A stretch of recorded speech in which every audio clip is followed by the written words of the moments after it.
knows. She knows exactly I don't what know how to happened. plug in these headphones. Hello, Pamela Furr. How are you? What do you want to know? I was there. What I know, there was something that happened at that, and I haven't named the establishment, but that establishment, something happened. Did they shut down or something? I can't remember. They sold the property. They sold so they're no longer in Oh, existence. they sold the property. Yeah, that's how they spun it, Pamela. It was my place, man. It was my hang. Well, I they shouldn't have screamed and yelled at me and made me leave. Otherwise, maybe they're still open today. I don't know. I don't know what. I don't you know. You were just very, very excited. I was about that championship game where you kicked our butts. I was very excited and well served. I think that's the best way to put it. Yeah, because you actually got there before I did, so you had quite a few before. Well, I was preparing for a butt whooping, right? I was preparing for the Crimson Tide to beat us. Have. And the tide turned. Woo-hoo! Didn't it, though? Yes. That's so long ago, and we're still national champions. I'm so excited. Okay, I thought that was the case, that they had sold the property or whatever. That's expensive. That's expensive ground. Yeah, I mean, that's no. prime Remember, real estate. they didn't sell the property. They sold the property. He's doing the air quotes. I like that. Well, okay, so I'll name the. Do you want me to name it? I'll name the establishment. Do whatever you it's want. Midtown Brew House. Not the brew house downtown, but the Midtown Brew House. Mm-hmm. They'd been there forever and a day. That was my hang. It's where you could find me on any given Sunday.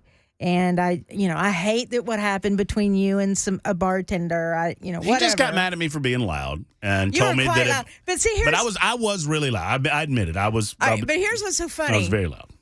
There were maybe 20 people in there. So that's why it seemed like you were, because I've been in there on Sundays where it gets real loud and we're all screaming at the TV. Can I tell you a secret? Sure. Ever since that night, I'm of the belief, and I can never prove it, that the guy was defending your honor because he knew you were an Alabama fan and he wanted me to calm down. I believe that. Really? I believe that. I think he was miffed because he felt like I was in some way, and I don't. A little too exuberant. A little too exuberant. Maybe I was rubbing it in a way that was unsportsmanlike. At this point, Untoward. who cares? Because if you're going to treat Matt poorly, you're going to have to sell your property. That's right. Yeah, that's right. Mm-hmm. That's right. Don't get me started with Lee Beeman over there. No, that's a joke, Lee. That's a joke. I love Lee Beeman. Yes, we do. I was just trying to remember whatever property has sold over the last couple of years, and that's the only one I can think of. Thank you, Pamela Furr, for illuminating me on that front. Okay, so I do have another. The bridesmaids that are begging you to buy a free drink, I could get off on that, but I'm not going to do that because we have too much to do. We have the latest on what has become a debacle in the state of Tennessee regarding the Bullhorn Trio.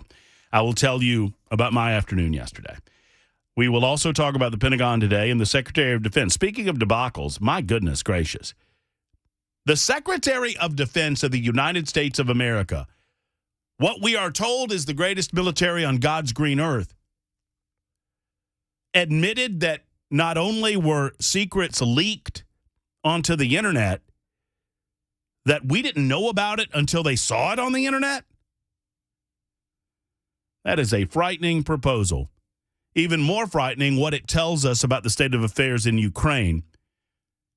A war that, frankly, a year ago, I'm not trying to play I told you so, but I told you so. A year ago, we are watching as Joe Biden slow walks the United States of America into a war with Russia.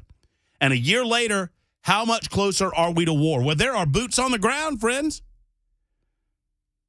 Oh, we're not going to do this or that or the other thing. We're just going to give them a little money. We're signing a blank check to them. Every 2 weeks, Vladimir Zelensky's got his hand out for more money. I don't know where the other money's going. Nobody knows where the other money's going. And our Department of Defense can't manage to keep state secrets a secret. We will discuss.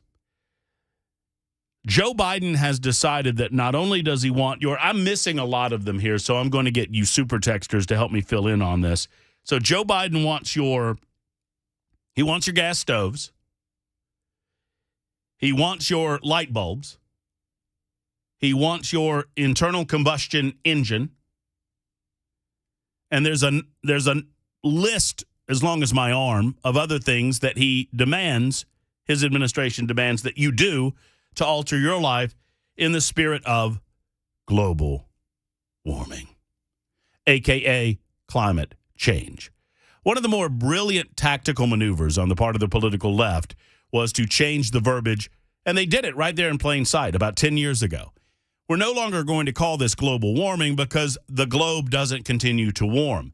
Let's call it something that no one can ever deny, because the one thing the climate never stops doing is changing. So any change that the climate does, we can attribute to man-made climate change. I'm trying to warn everybody, and nobody takes me The serious. Lockbox. So Al Gore here. Let's talk about the hockey stick analysis. It's an inconvenient truth. No, Al Gore told us what, in 2005, 2006, I guess it was, that we only had 10 years to save the planet. Greta Thunberg told us that we only had until 2020 to save the planet. I mean, over and over again, how often can these folks be wrong? But now that it's called climate change, they can take over any aspect of your life that they want under the umbrella of climate change, because we're not saving people today, we're saving people tomorrow, and you'll never get to prove whether or not they managed to accomplish that task or not. But that's not the ultimate goal anyway. The ultimate goal is to control you.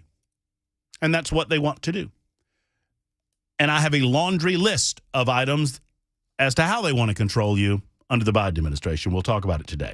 Donald Trump gave his first sit-down interview since his indictment and arraignment in New York City. He gave it with Tucker Carlson. I'll give you my analysis on what Donald Trump had to say. A lot of good coming out of that conversation. And, some bad. Howard Stern had something or another to say about Kid Rock and Bud Light and Travis Tritt and Bud Light, and we will discuss. And I think, believe it or not, Howard Stern has a valid question that I'm going to pose to you at some point in the proceedings today. We will talk about that as well. You on the phones, as always. You on the super text line, as always, 615-737-9986, 615-737-WWTN. Governor Bill Lee has spoken out with regard to the Covenant School shooting and offered what he believes is at least something of a solution, and I want your reaction to it. I have Governor Bill Lee and his address. It's about 7 minutes long. We'll piece it together. Governor Bill Lee signed an executive order shoring up some background check issues in the state of Tennessee, and also called on the General Assembly to pass what is essentially, let's go ahead and say it, it's a form of red flag. The term red flag law in and of itself is not a dirty word, although amongst conservatives and libertarians such as myself, it has become something of a dirty word, inasmuch it always involves denying the right for someone along the line to be able to buy a weapon to keep and bear arms. Tennessee Governor Bill Lee signed that executive order aimed at strengthening background checks for firearm purchases, in addition to calling for lawmakers to pass what he referred to as an order of protection law to keep guns away from people who present a danger to themselves or others. Quoting him now, I'm asking the General Assembly to bring forward an order of protection law. A new strong order of protection law will provide a broader population cover, safety from those who are a danger to themselves or the population. This is our moment to lead and to give the people of Tennessee what they deserve.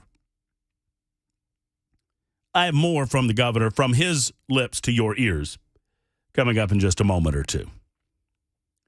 We're going to get to this in just a second. I'm going to say at the beginning of the show one thing about everything that's been going on in the General Assembly before we get to this red flag law conversation. So yesterday, I hope that you heard, and if you did not, you can find it on 997WTN.com. Speaker of the House Cameron Sexton on Brian Wilson's afternoon show, The Drive. Cameron had a great conversation with him Friday on air as I was subbing in for Brian. And obviously, there's much demand for his time right now as he is at the epicenter of what I have termed as nothing less than a debacle in the General Assembly. That's what it's become, in my opinion. Some would disagree. As Brian was on the air yesterday explaining and describing his effort to get the speaker on to explain some of this to him, I received a call. And I'm not going to go into any of the details about what I talked about, but I just want to give you the lay of the land as to how we do what we do and what we do it for. Because everything that I do, everything that I've always done in the 23 years that I've been a host in this format, I do it for you. So I center myself on that thought process, that we act as a mirror or a ballast to the prevailing mood of the people in which we serve. But most importantly, we are a voice for and of the people. That doesn't mean that my opinion is going to jive with your opinion every time. Of course it's not. This is the United States of America. But we are essentially the last public square in America, where you have an ability to have your voice heard, not filtered through an editorial comment, not filtered through a comment section on an internet page, but raw, either through super text or through the phone lines. You have an opportunity to speak truth to power. Now, that's for both good and bad. You know, sometimes you get the good, sometimes you get the bad. Sometimes a little mixture of both. But I always keep that in mind. And I've expressed to you over the last several days my amazement. It's not even frustration. I have been amazed at the lack of statesmanship regarding what happened on the floor of the House of Representatives, exterior to the body. Here's what I mean. And I'm not going to belabor it and go through the monologue again. I did that yesterday or the day before. Can't remember. The days run together. It's been a long month. Where is Senator Marsha Blackburn on this? Why is she not speaking up for the people of the state of Tennessee? We've been called racists. We've been told that we elect racist people, that we are a racist state that doesn't believe in democracy or the Democrat process, that doesn't like black people. Gloria Johnson was on national television on #NeverCNN not 24 hours ago explaining to the rest of the United States of America that Tennessee wanted to bring back lynching. That's what she said. At least one member of the House of Representatives, which, by the way, isn't true. She wouldn't reference his name. His name was Paul Sherrill. He made that comment in a committee hearing. He apologized the next day. Rightly so. Says he misspoke on the matter. But that doesn't matter. Truth doesn't matter to Democrats. We have that working against us. Marsha Blackburn, Bill Haggerty, Andy Ogles, Mark Green. You know, Scott Desjardins was on today on Dan Mandis's morning show, Nashville's Morning News. I heard most of the interview. I did not hear all of it. I'm not sure if Dan asked him about this matter, but that's neither here nor there. Why are our federal and state elected officials who are on the outside of this event not speaking up and defending the people and defending the truth? Well, that's not our matter, Matt. That's not our mess. We didn't make that mess. We don't have to clean it up. How about act like a statesman? How about act like a leader? I'm not saying you aren't. I'm not saying Marsha Blackburn's a bad person or Bill Haggerty or any of the rest that I just mentioned. I'm not calling any of you out. I'm just a bit flabbergasted that you've not called out the national news media and this ridiculous narrative that all of this was about First Amendment rights and the freedom of expression and the freedom of speech and the rights to demand gun control legislation and all of that. None of that was the case. And most certainly it wasn't the case that this was about racism. It's nonsense. Absolute nonsense. So we're not hearing from anyone exterior to the process. Imagine my surprise when I got word yesterday afternoon as I was listening to Brian Wilson talk about not being able to get the speaker on, or at least briefly that was the case, that we were not going to be able to talk to the Speaker of the House about it, the guy, the decision maker in the House of Representatives with regard to this expulsion proceeding, because the Attorney General told him he couldn't. That's what I was told yesterday. That on the advice of the Attorney General, Skrmetti, based on the possibility of a lawsuit coming down the road, that they were not going to be able to speak to this anymore. And I expressed a very real and present frustration to the person I was talking to on the phone. So much so that very soon after, I had a conversation with the Speaker of the House. Cameron called me. and we had a private conversation about all of this. And I told him, Cameron, I'm not hating on you. I'm not attacking you, but I just want you to know that my passionate and frustrated reaction to what you're telling me is a reflection of the passionate and frustrated reaction that the people of all of Tennessee are feeling right now. So let me get this straight. I'll tell you what, I've got to take a break first before I get it straight. I'm going to finish up, and then we're moving on to Bill Lee and red flag laws at 12:30. So never you fear. I'm not going to belabor this today. I'm ready to move on to other matters. There's a lot on the table today, but I think you need to understand the entirety of the thought process here as best you can. And that's what we're here for. On Super Talk 99.7 WTN, it's 12:23.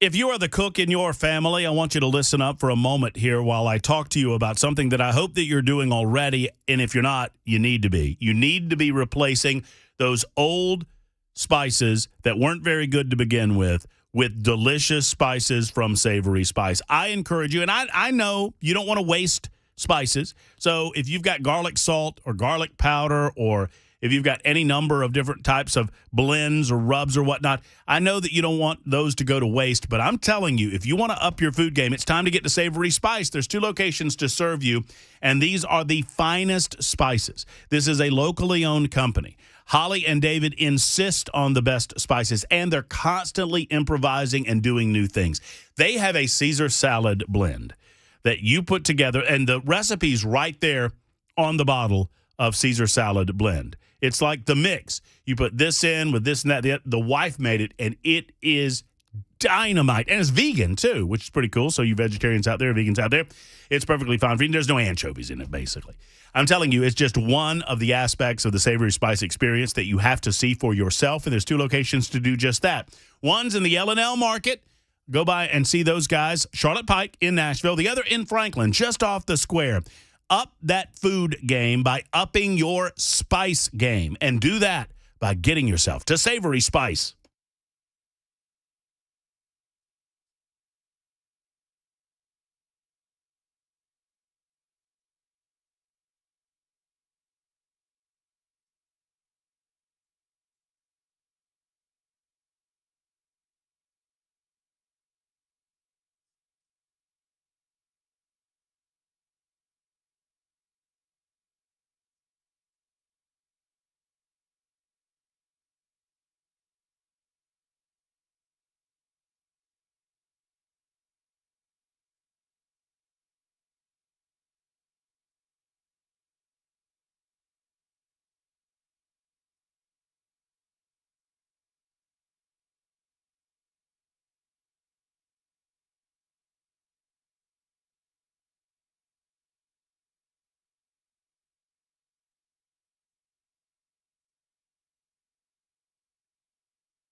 Super Talk 99.7 WTN, Matt Murphy and you, 1229. Super text line up and running, 615-737-9986, 615-737-WWTN. Would love to hear from you on the phone lines as well. We'll open up the phone lines on red flag laws coming up in just a moment. That phrase has taken on a negative turn over the last several years. And, you know, maybe it's deserved in some ways. In some ways, maybe not. Real quick, finishing up on this conversation that I had yesterday with the office of Cameron Sexton. So it is the case that Cameron has been advised that there is much that he cannot say because of the possibility that there's going to be a lawsuit. So let's just walk through the chain of events here, just real quick. Take me a minute, maybe a little more to do it. Covenant School shooting happens. Typical parties get into their typical ideological talking point corners and begin doing the typical ideological talking points as Nashville suffers. The Democrats promote some sort of gun control or gun ban in the state of Tennessee to the point that a week after the shooting, they promote a March for Our Lives rally to move to the State House, which it does. 3 individuals seated in the House of Representatives decide to try to take over that body during session. They stopped democracy in its tracks, encouraged a riot. I mean, I don't know what you would call it. If members of the general public descended and occupied the House of Representatives last week, I don't know what you would call it other than a riot. Occupation. Insurrection. They admitted they broke the rules and they deserved to be punished. It's all about what the punishment was to be. Resolutions of expulsion were drawn up. 2 of the 3 were expelled. Without forethought to what would happen next, the Metro Council immediately returns one of the 2 expelled to the body. That happened Monday. He returns triumphantly, and now the individual primarily responsible for conducting the expulsion events tells us, at least briefly, that he can no longer talk about it because the Attorney General fears that we're going to get sued. I said, we're going to get – what, the state of Tennessee is going to get sued? Yes, for civil rights violation. What? The hell? What kind of world are we living in? What kind of upside-down world are we living in? You're the righteous here. You're not the wicked. My good friend Jay St. Clair, who you hear weekly on this show, he reminds us of a biblical passage, and I might mangle it. I'll try not to. That the wicked flee when no one pursues. The righteous are bold as lions. It's time to be bold as lions, but no, can't say anything. Eventually, they acquiesced on that point. And Cameron said to me, and I believe he said yesterday, to finish the point, that he told me privately, and I'll share this one piece with you, that, Matt, I can't control what the Metro Council does. I can't control if someone wants to do something wrong, and I can't control the fact that the law isn't very plain spoken about who can return after we expel someone. All I can do is what is right. That's what Cameron said. That's what he said. And that's where we are on that. Governor Bill Lee has spoken out, did so yesterday. We'll hear from him next. It's 12:33 on Super Talk 99.7 WTN.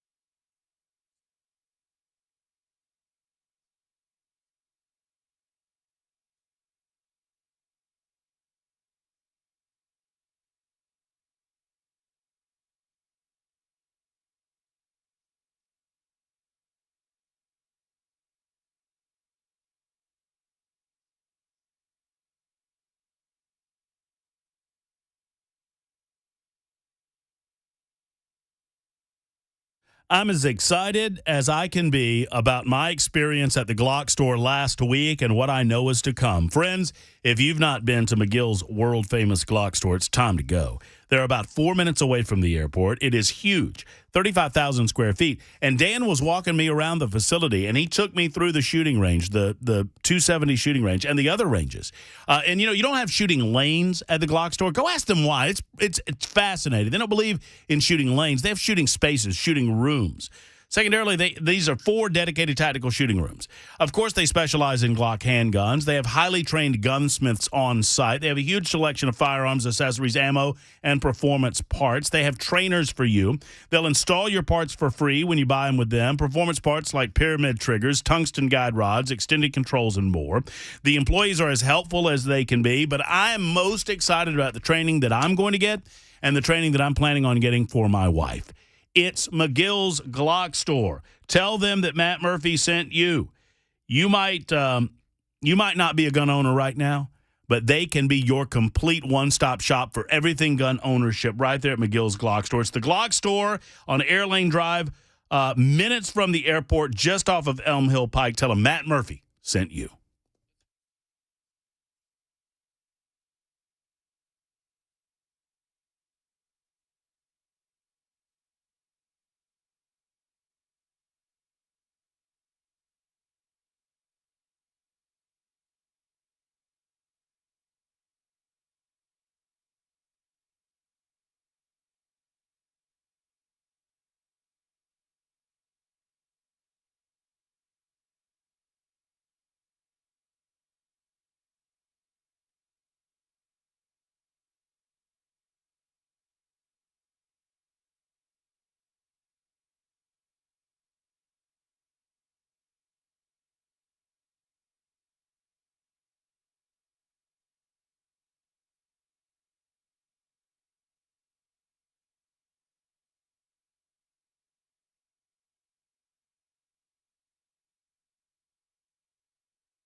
$12:38 Super Talk 99.7 WTN.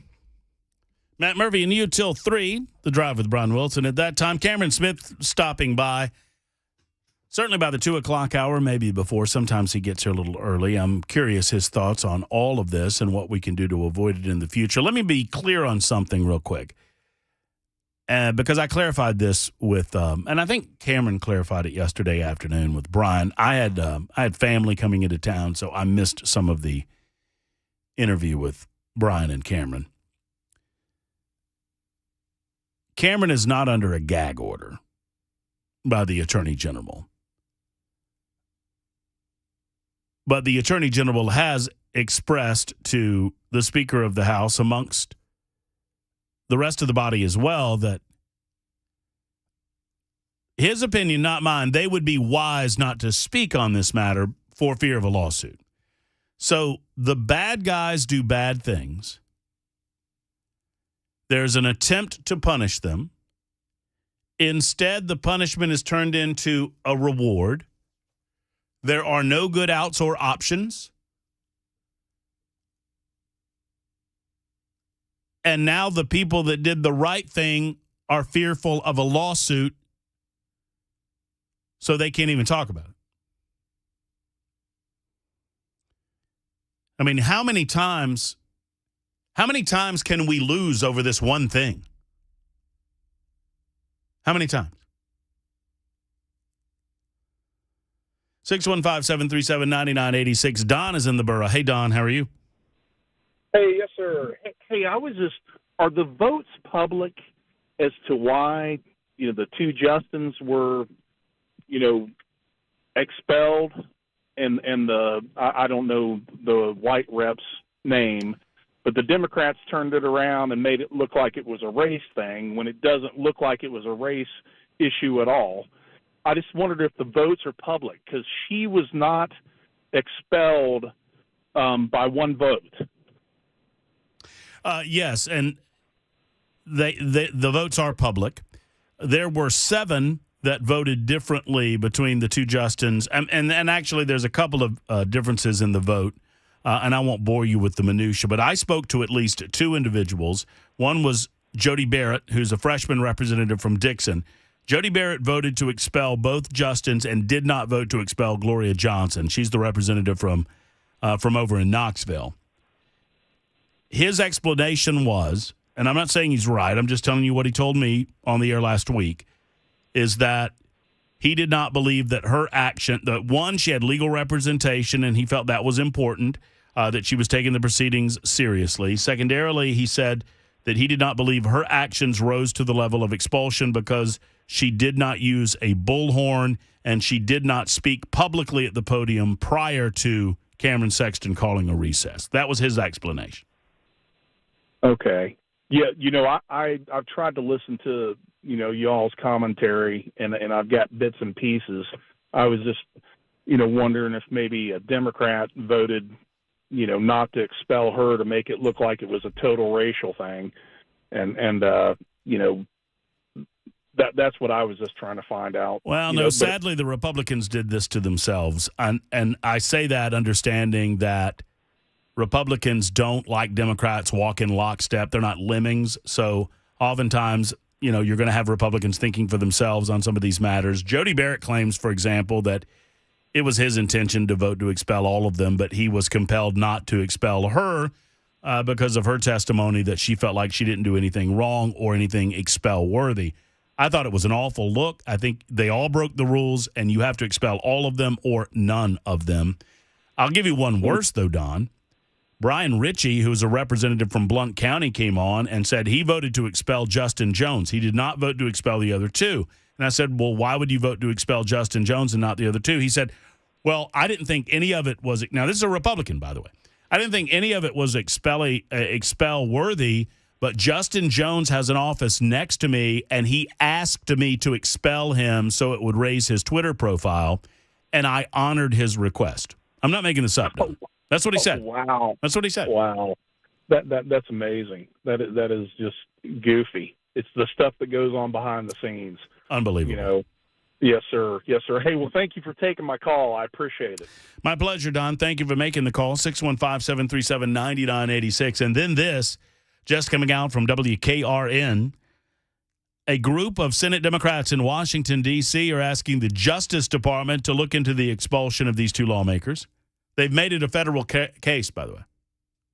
This is unbelievable. I wonder if Marsha Blackburn will say something now, or Bill Hagerty will say something now, or any of our congressmen in Washington will say something now.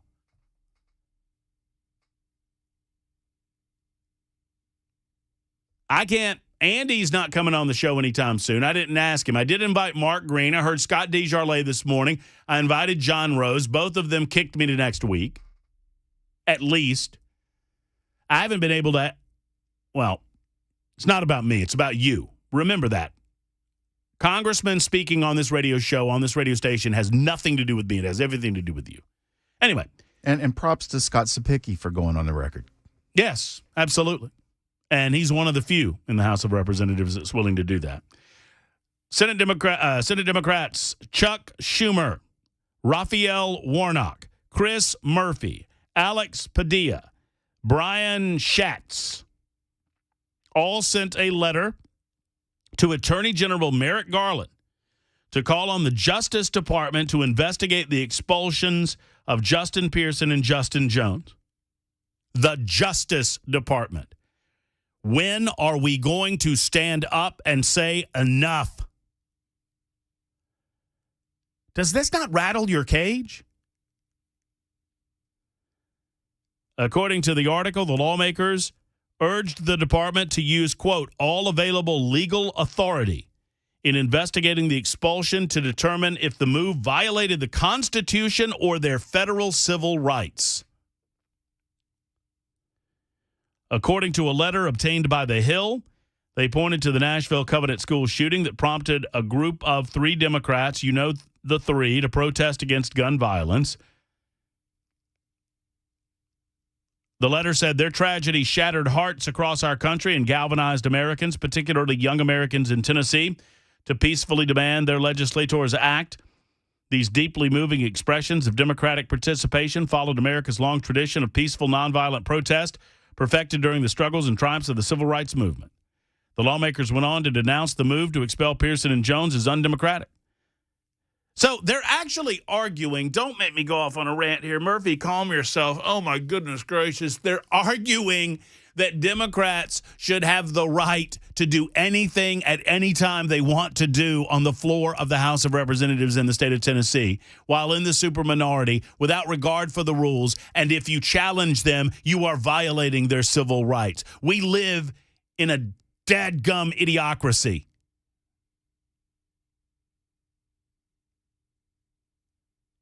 Holy shnikes. Keep it together, Murphy. The lawmakers also wrote that Tennessee state legislature has never expelled a member for violating House procedure because they never have in this way. But that expulsion is typically reserved for more serious violations like ethical or criminal misconduct, that is. Silencing legislators on the basis of their view or their participation in protected speech. It is not. If this is protected speech, let me just be real clear. If this is protected speech, then January 6th is protected speech. Tell me I'm wrong. They took to the well of the House of Representatives and they encouraged both in the rotunda and on the bullhorn in the well that members of the gallery take over their house. The people's house, they said. Thank God the state troopers were there.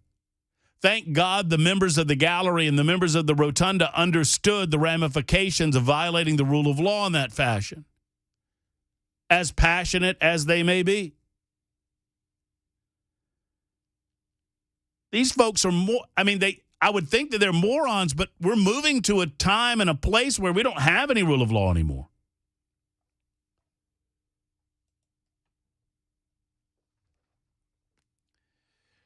All right, so Johnson survived her vote. The story notes that, but the other 2 did not.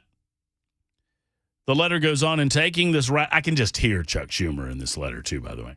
In taking this radical action, rather than responding to the intolerable violence inflicted upon a Tennessee community, the Tennessee House of Representatives chose to silence black members of their own body who were protesting nonviolently.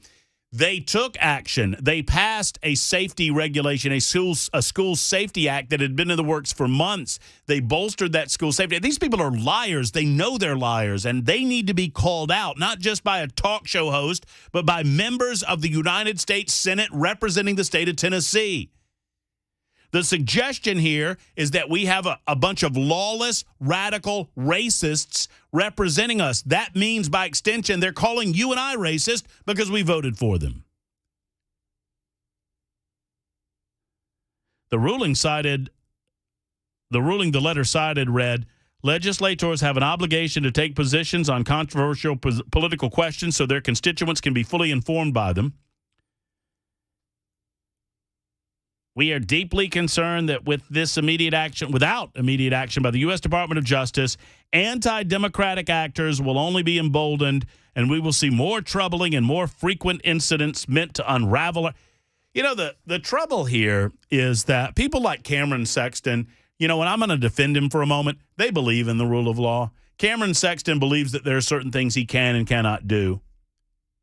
Republicans believe in the rule of law. Robert Swope on the Metro Council believes in the rule of law. That's why Robert Swope went into that Metro Council meeting before they voted Justin Jones to go back, and he counted himself present, and then he left. And I talked to him that day, and he said, I wasn't going to be a part of that circus, and there was nothing else that I could do about it. You see, Robert Swope believes in the rule of law. Otherwise, Robert Swope would have taken maybe we should do this, take a bullhorn and interrupt that proceeding. They would have run him out of there on a rail. Rules are for me, not for thee, or rules are for thee, not for me, depending on your point of view. Here's a solution, real solution for Cameron Sexton that I think is a good idea. Representative Scott Sapicki mentioned it to me during break in passing, and I think it's something that we need to bring back. If you want to give some of these super minority members, the Democrats, I'm not talking about color of anybody's skin, I'm talking about their status as Democrats in the body, then bring back members' privilege. It's my understanding members' privilege was a long-standing deal that they did every day the House met, in which after you go through welcoming and announcements, which is typically designed to commemorate certain days for individual membership or commemorate individuals that are in the gallery watching the proceedings. Today we have Miss Johnson's third grade class in the gallery. Can we all give them a big round of applause, Miss Johnson's third grade class? Instead of that, after welcoming and announcements, you have a period called members' privilege, where any member that wants to can get up and for 2 minutes talk about anything they want. If they want to rail about banning assault weapons, whatever the hell that means, let them do it then and not do it out of order. It's a good solution. In the meantime, the governor has a few solutions on his own. I'm going to lay out what those solutions are. You'll hear from the governor himself, and we'll talk about red flag laws coming up in just a moment. All of your calls on the way. It's Super Talk 99.7 WTN and The Matt Murphy Show.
All right, a couple of things. I almost interrupted the commercial break there because of that song that was playing. I thought it was my bumper, Belle.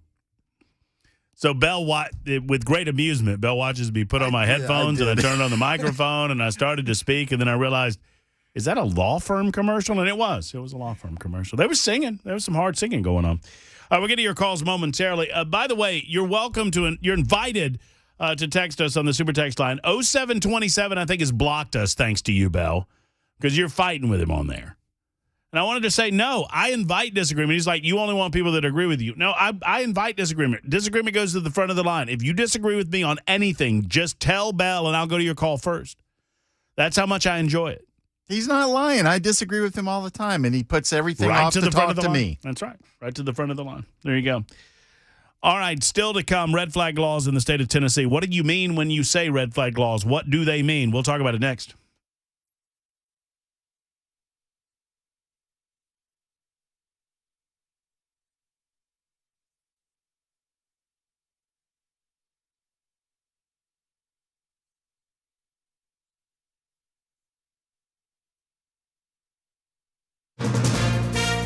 From ABC News, I'm Michelle Franzen.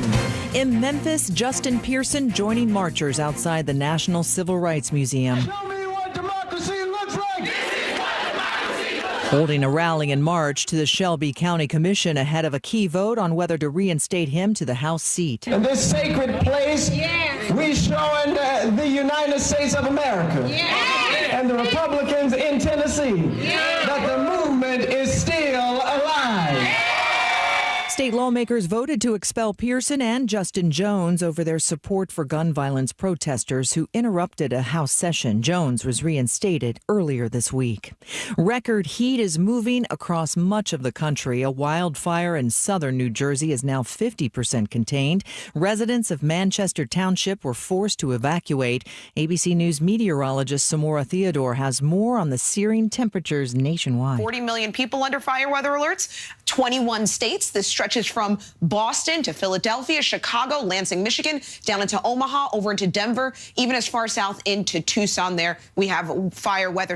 Rats running amok in the Big Apple may have met their match. There's a new czar in town. Her official title is New York City Director of Rodent Mitigation. Kathy Karate is the city's first rat czar. You'll be seeing a lot of me.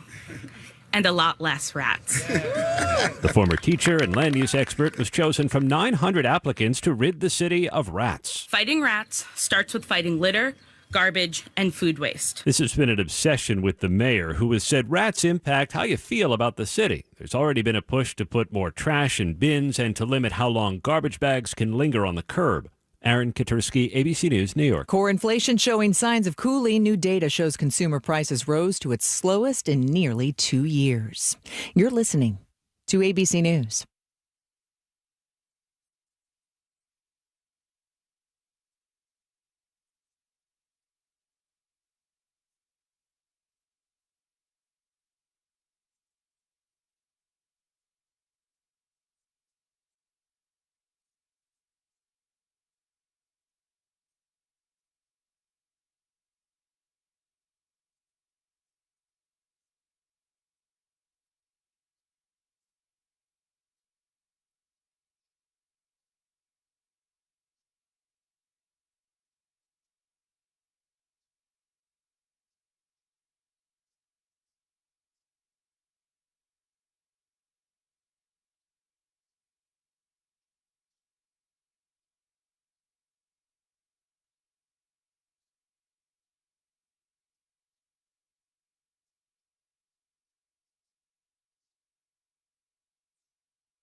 LT360 has a big event coming up this Monday, and we want to let you know about it. It's at 6:30, the Williamson County Chamber of Commerce. It's yet again another dinner and discussion event with Coach Scott Oatsvall, Dr. Underwood, and the rest of the crew at LT360. Coach Scott has such an incredible story. It's organic, right?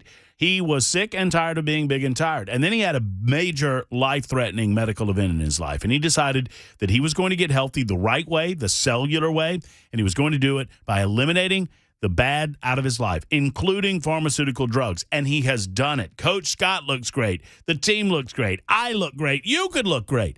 LT360 has this big event, costs nothing to you. Have some great dinner and a fabulous discussion with Coach Scott, Dr. Underwood, and the rest of the crew. Talk about holistic health, cellular health, and how to do the right things for your body to lose weight. It is not a diet plan. It is a life plan. LT360.com to sign up. That's LT360.com. We invite you to sign up today, Monday night on the 17th. I hope to see you there.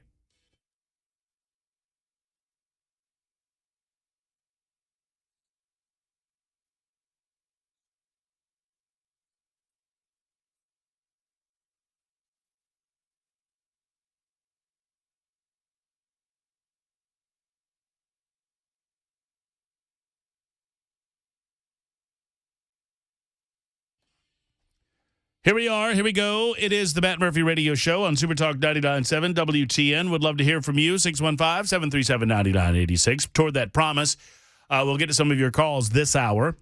This segment, as a matter of fact, got to clean a few things up first, and we'll reset with red flag laws. And there's another story that I want to correct as well.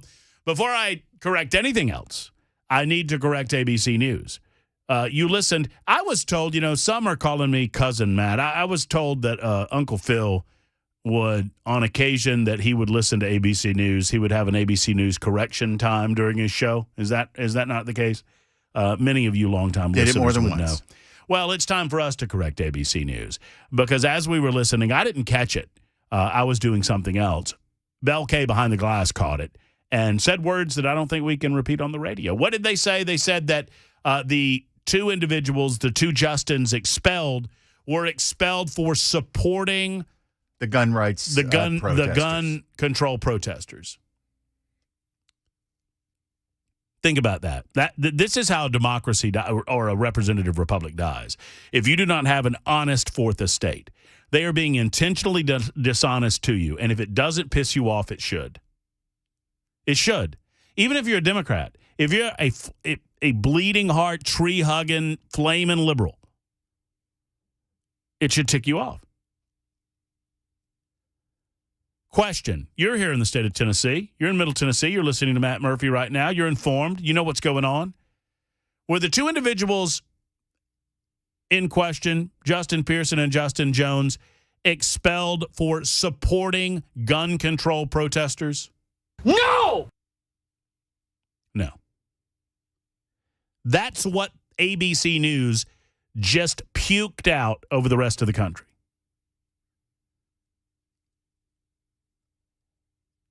And I'm not faulting anyone for the fact that it airs, but, sometimes you just have to combat it. That's a national deal, and I'm not getting into all of that.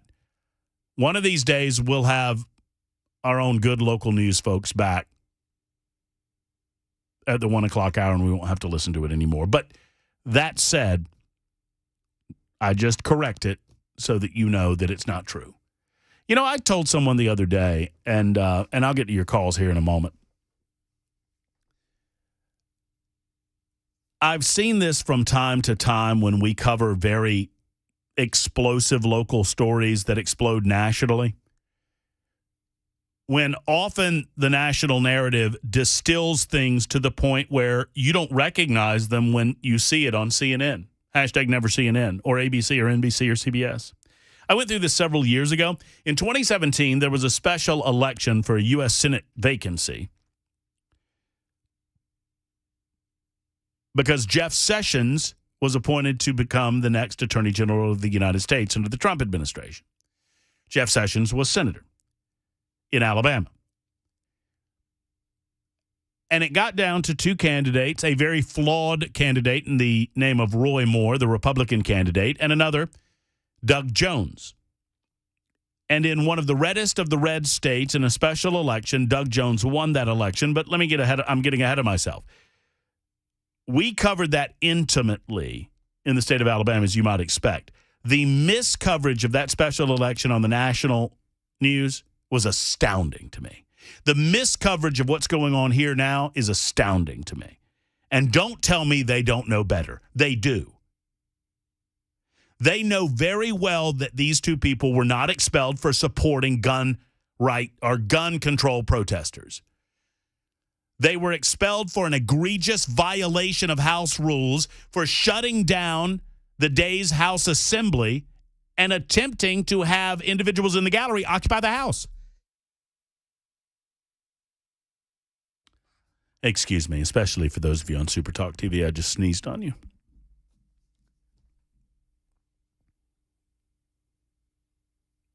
So we're combating not just liberal Democrats who are dishonest actors, but we're also combating a dishonest news media. And then this. There was a story that came out of the Tennessean about Covenant School employees carrying guns. And I'm being asked, well, if guns in school solve some of these problems, what happened with the employees who had guns in the schools?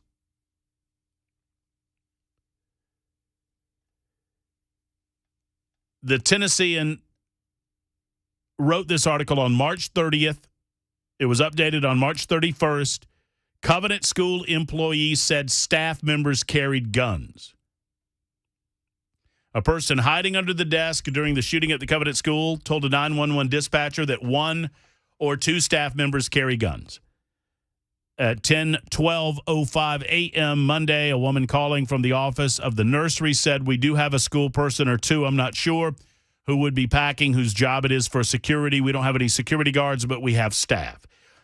The Tennessean said, "We did not name who typically carried weapons. It's not clear whether those staff members were at the school at the time of the shooting." Well, I can tell you that they were not. I would expect that the Tennessean would know this information by now and could have corrected the story.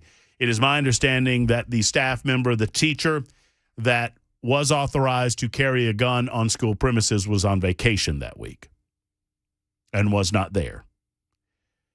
And had that teacher been there, that teacher was trained, ready, willing, and able to defend those students through force if necessary. So I just want to respond to 2805, who wrote in and said, 2 teachers carried at the school. Did it make it safer? No comment? Well, there's your comment, pal. There was 1 teacher that carried, and that teacher was on vacation during this week.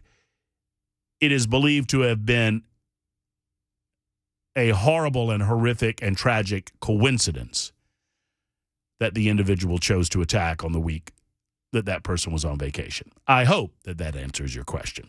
111 Super Talk 99.7 WTN. Nick has been waiting to talk red flag laws. The governor has now signed an executive order aimed at strengthening background checks, and he's also asking the General Assembly to bring forward an order of protection law. Nick, what's on your mind, man? How are you? Hey, Matt, hang on one second. Let me take you off speaker. Yeah, man. I appreciate that. Thanks for holding, by the way. All right. Hey, sorry about that. Yeah, no problem. First off, you're spot on about the General Assembly. Spot on. Thank you. About the red flags, right? So background checks are different than red flags. So a rose by any other word would still smell as sweet, right? So however you want to call it, if it denies people without due process their God-given right, we're not talking about a driver's license, right? We're talking about their right to bear arms to protect themselves and their families. Any executive order or law that would deny people that, it's wrong and it's unconstitutional and we ought not do it. And I'm disappointed by the governor. If whatever he calls it, this protective order or whatever, I don't think it's what we ought to do. And to your point earlier, we need to be bold and hold our ground. I mean, one of the reasons I moved to Tennessee is because we were doing a lot of stuff right. That we were giving the power back to the people where they could make individual decisions for themselves and their families and their local communities. As a quick example, our community, we have a Covenant Academy out here in Warren County, and we're working right now to put SROs in those schools and to make sure that they're hardened and that they're not susceptible to people. So that way, even if we don't have an armed guard there at the time or people that can be there to defend the children, there's a lock-in and lock-out chamber, and that the people can't get in. I mean, this is proven. I was in the military for 25 years. This is what we use. This is what we do in our federal office buildings. And why we can't do it in our schools is ridiculous. And doing things – sorry, I'm ranting a little bit – but doing things that infringe on people's individual rights to bear arms isn't going to help. What we need to do, let me talk with you for a minute because I wanted you to rant for a minute because you held for so long, Nick, and I appreciate that patience. But let's talk together. So I don't know. I think we're getting a little ahead of ourselves because I've heard I'm a Second Amendment guy, right? So I'm going to fiercely defend until such time as I cannot, until such time as I recognize the real and present danger to my health or the health and safety of others. I defend the right for people to live a life of their choosing and their God-given rights as written down in the Bill of Rights. Those are God-given rights, not government-given rights, as you well know, Nick. So the governor, his executive order was one that was pushed toward the Tennessee Instant Check System or the TIC system, and it was more about the Tennessee Bureau of Investigation's turnaround than anything. What that order did, it's my understanding, is it's going to demand of the TBI a 72-hour turnaround period if there's any new criminal activity or any new mental health information, that they have to turn that around in 72 hours and get it on the TIC system so that it can be flagged if somebody tries to buy a gun. And I don't have a problem with that. Okay. I think that's a great point. I guess my concern would be the mechanism that gets flagged to TBI. For instance, if someone says something, off color, like, oh, I could just choke that person because they ticked me off. Are they all of a sudden violent and they have a bunch of guns? So would that get reported to TBI? No, this is not new. No. This is not new. So there's two separate pieces, and let's talk about both of them. One of them is the executive order, and the other is his suggestion on the new legislation, which is what I would characterize as red flag laws. So we currently have a process by which if you have a court-based mental health evaluation that deems you mentally incompetent, court-based, right? Or you have criminal activity that deems you unable to buy or possess a gun. Pending an investigation or domestic violence, right? Those kind of things. Right, all of those types of things. So it doesn't change the nature of those things which go on to your background check. It's just a matter of timing. Now, apparently, in some cases, it takes weeks to get this new information on the background check. And what the governor is saying is we need a speedy turnaround on this to make sure that if someone commits a crime, they can't a week later go in and buy a gun, or if someone is mentally evaluated by a court and that goes on their record, that eventually makes its way to the Tennessee Instant Check System in a timely fashion. I don't have a problem with that. And you might or might not, and we can discuss that. The other piece... No, I don't. I mean, go ahead. These already exist. The other piece is the tricky wicket, because what the governor wants to do, and what I think all of us want to believe, that there's some magic wand that we can wave, and we can identify when someone goes off their rocker and they're going to do bad things to good people with a gun. But we can't. And that's where red flag laws get into a lot of trouble, because we're trying to use precognition to deny people their Second Amendment rights based on what we think might happen. Right. It's not Minority Report. You're spot on. No, that's right. You can't do that. It's just slippery slope. But at the same time, on the other side of it, some who want to advance red flag laws would say, well, Nick, Matt, what do you want to do? Do you want to just do nothing? No, I mean, I think I'm clear. Lock-in, lock-out chambers, if you're not familiar with those are, it's a bulletproof set of glass at the opening with about 20-foot spans, so you can't touch both doors at the same time. So those secondary doors that are also bulletproof, right, and it doesn't need to be a whole big thing, right? It's just a couple bulletproof doors. And so what you do is those second doors cannot physically, they're interlocked both mechanically and electronically. They cannot open when those other two doors are open to the outside. And so what happens is the only way people get in and out of school is they have to be in that box. And if they're not recognizable, they're not a student or a teacher or a parent, you stay in the box and police get called and you wait there and you can pull out whatever you want. You can start shooting up the place and you just be lucky if you don't get a ricochet until the police get there. No, I get that, and I'm all about hardening targets. When we talk about dealing with mental health, is there any suggestion that you have on your mind about what we can do? What does that mean, even? Yeah, no, and this is the thing is Matt, I don't know if you feel the same. I'm very libertarian. I don't think you can. It's just one of those things.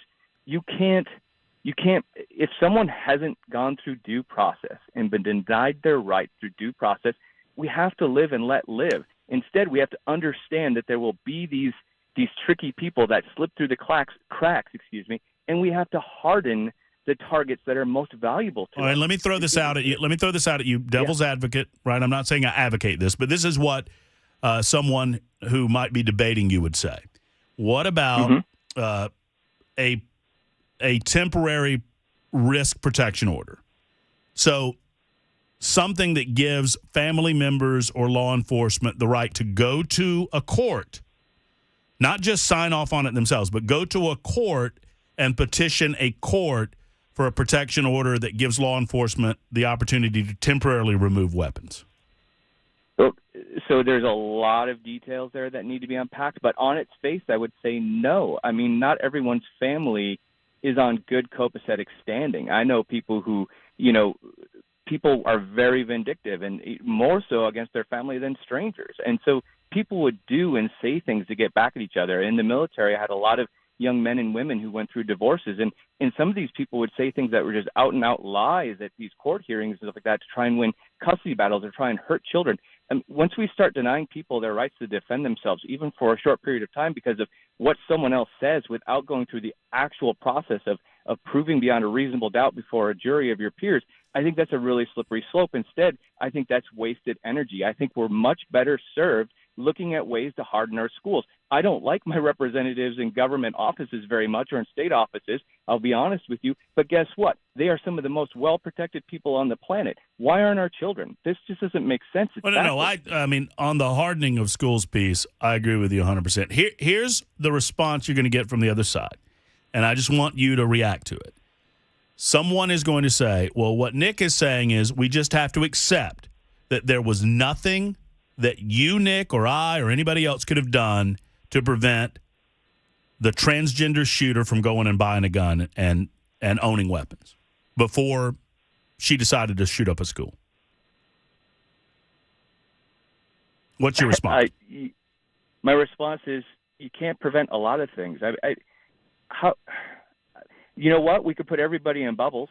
We could do all kinds of stuff. We could prevent people from getting sick if we never let them leave their house, right? I mean, of course, there's always these draconian things you can do to prevent. But when does it start to infringe on people's individual liberties? And that's when I have to take a hard pass. So yes, there's always something you can do to prevent it. But is the medicine worth or is it worse than the cure? And you're right. You're getting there. And my response to that reaction would be that we do not deny law-abiding citizens their God-given rights because others are willing to abuse theirs. I am not willing to be castrated because there are men that rape women. Absolutely. Okay. And then, Nick, I got to go. I got to run 122, Super Talk 99.7 WTN. Great conversation with Nick. We'll get to you in just a moment as well. Full phone lines as we continue the discussion on red flag laws and the governor's proposal from yesterday. It's Super Talk 99.7 WTN.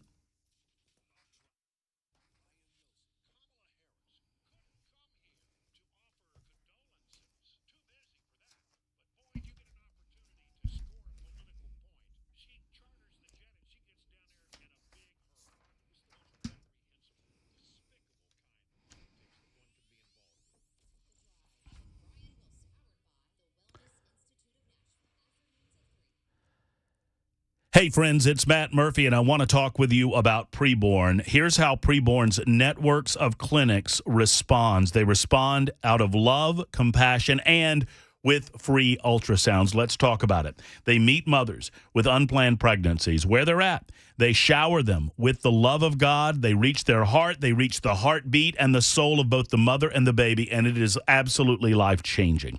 Over 200,000 precious babies have already been saved through the life-giving work of preborn, and every day, preborn rescues 200 babies. You heard me right. They receive no government funding. Their work is completely dependent on you and me. I give to preborn. Do you give to preborn? The pro-life community needs to defend the least of these unborn babies. Will you join us? One ultrasound is $28, the cost of a dinner. And oh, by the way, for mothers that get an ultrasound of their baby, 80% of them choose life, not abortion.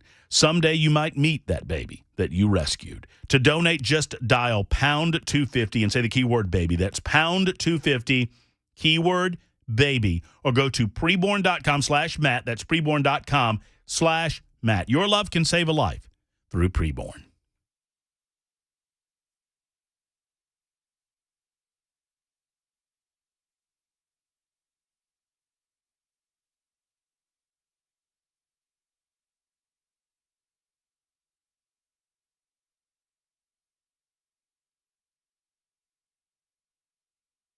I want to tell you.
Super Talk 99.7 WTN 126. So here's the thing, and I'm just challenging you a little bit today. Understand what I'm doing here because I want you to think through your position on this issue. So we always say in the aftermath of a shooting like Covenant School, we need to do something about mental health. We need to do something about mental health. Well, what? Governor Bill Lee seems to think that that something might come in the form of allowing family members or law enforcement to petition a civil court for an extreme risk protection order. That would allow law enforcement to temporarily remove weapons from a person deemed a risk to themselves or to others. That's called a red flag law. I've not seen where red flag laws have been affected anywhere that they've been enacted. However, this is a suggestion about doing something. I've long suggested that we need a better way. I don't know that there's a magic pill. We need a better way to identify those that are mentally ill to help them get the help that they need. Now, often it is the case that those that are mentally ill choose not to have help or assistance. And if they do, now there's precious little. Without them committing acts of danger or violence against others or themselves, there's nothing you can do to hold these folks for any length of time. So then what are we left with? Are we left with saying, look, in a free and open society, these types of things are going to happen? Harden the targets and otherwise, oh well. I'm not being flip, I'm being serious. Maybe that's the case. I don't fault the governor for suggesting certain things. I don't fault the governor for at least bringing up the discussion. I don't know that I agree with him on red flag laws as he has presented them, although I've not seen the specifics of the language of the bill. I would need to see that. Maybe I could be convinced if I saw that. Steve is next in Nashville. Steve, what's on your mind? How are you? Hey, Steve. I think Steve fell asleep. Steve going once. Steve going twice. Sold. Jim is next in Clarksville. Hey, Jim, how are you? Fine, Matt. Listen to what I got to say. I used to work at a coach at a middle school in the last 5 or 6 years. We had all kinds of cameras. We had an SOR officer, but guess what? Nobody was watching the cameras. Look at the school that just got shot up. Look at Parker. Look at all of them. You got cameras, millions of dollars or thousands of dollars worth of them. If somebody's watching the cameras and they see somebody get out of a car with a weapon or come to the door with a weapon, if you got an officer there, you can take it out. But the problem is nobody's watching the cameras until after the fact. The next thing is go back until the 70s and 80s. You had people put in insane asylums that weren't insane because of family members lying. If you've never been to court, nobody gets prosecuted anymore for getting in court and telling a lie. They can commit all kinds of perjury and never get prosecuted. And that's what you're going to run into with these red flag laws. Thank you. Well, thank you for the call, Jim. I appreciate that. I think I understood you correctly that your frustration was that people aren't actually looking at the security cameras at the time that some of these events occur. I don't know that that's what the security cameras are there for. They're not intended to be monitored 24/7. I believe that it would be a bit cost prohibitive to monitor them 24/7 or while there are people there. Maybe I'm wrong. I think it might be a better course of action to have SROs hired and to harden other facets of the property. But to suggest that we hire someone to monitor video recordings of the facilities every time there are people present, and that'd be, I guess that's an idea. I'm not dismissing it. Barry is next in Dixon County. Hey, Barry, how are you? Doing pretty good. Thank you for taking my call. Yes, sir. I have this to say about things. I'm with Jim a little bit there, and that I'm 72 years old, been around a long time in my perspective. The thing about it is this. If they put bulletproof glass with that wire stuff into the schools to slow them people down, even if they're trying to shoot it out, it gives police time to get there. And another thing, too, is this. They need to have it set where people in the school are not able to go out the side doors, etc., without supervision from the people up in front or somewhere. Another thing, too, is this. This here with the governor, if he was running for office, I would never vote for him again, because you don't take and bow down to the evilness of that which is. Guns do not kill people, people kill people. And that the thing about it is this. The people that they get talking about mental this and mental that, I'm right along with Jim. People can take and put that on your shoulders. The police can put that on your shoulders. And majority of the people do not have the funds to be able to fight against these things in court. And so guess what? They're in deep trouble, because bottom line is their rights is going to be taken and done in, and that. And thing about it is also, I'm a veteran. The people that has come back with PTSD, that's another manner of saying they're having medical problems, etc.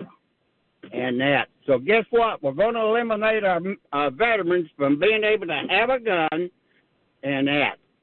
Now, the thing about it is they can take and secure these schools if they will. With wire mesh or whatever's in it that you can see through, that young lady would not have been able to get into there and done that before police come in. Well, you're right about that, Barry, and thank you for your service to your country. I certainly appreciate that. Thank you for the call today, too. Well spoken, very passionate. I like that. So you're right about the last piece, no doubt. as it was told to me, sadly, and no one's blaming anyone at the Covenant School. The only person we blame is the shooter. But had the Covenant School had protective film over the glass doors in the glass entryway, she could have shot through it, but she could not have gotten through it. Ironically, or coincidentally enough, I watched a demonstration of this type of material 2 weeks before the attack. And it's impressive. So you're right about that. 33 after the hour on Super Talk 99.7 WTN.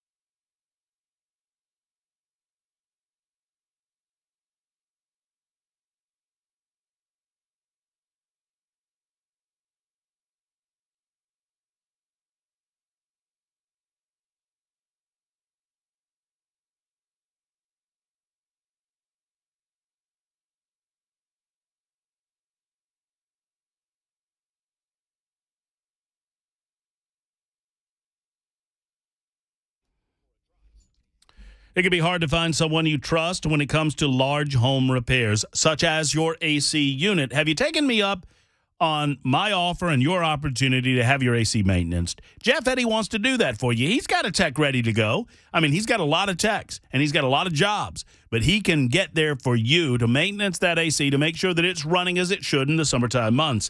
The best way to head off costly repairs, breakdowns, or even more expensive early replacement is to get your maintenance done. You maintenance your teeth.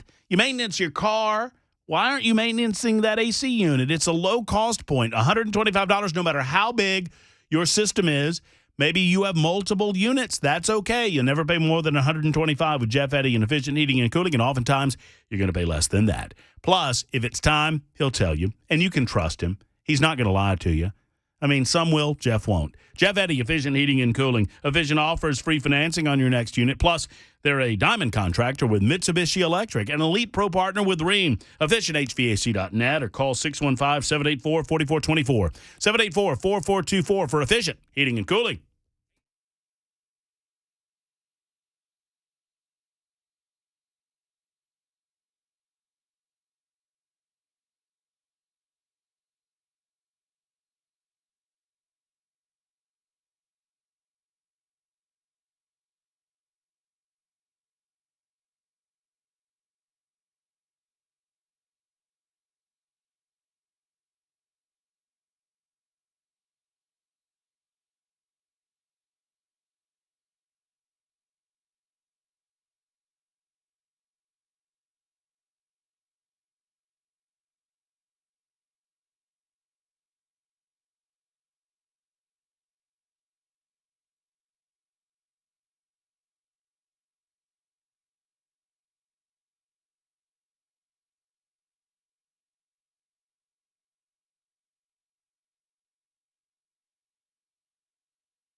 Super Talk 99.7 WTN. More of your calls on the way. Cameron Smith coming up in the 2 o'clock hour. You want to lighten the load a little bit? It's pretty good. So Elon Musk is not only the richest man in the world, he's one of the smartest. He's also one of the finest trolls you'll find on a platform that he owns, Twitter. Have you seen this exchange between Elon Musk and a BBC journalist? Yeah, where he asks him for a anecdotal example of hate speech. Well, let's not have Bell talk about it. Let's have Elon talk about it. Here's Elon Musk.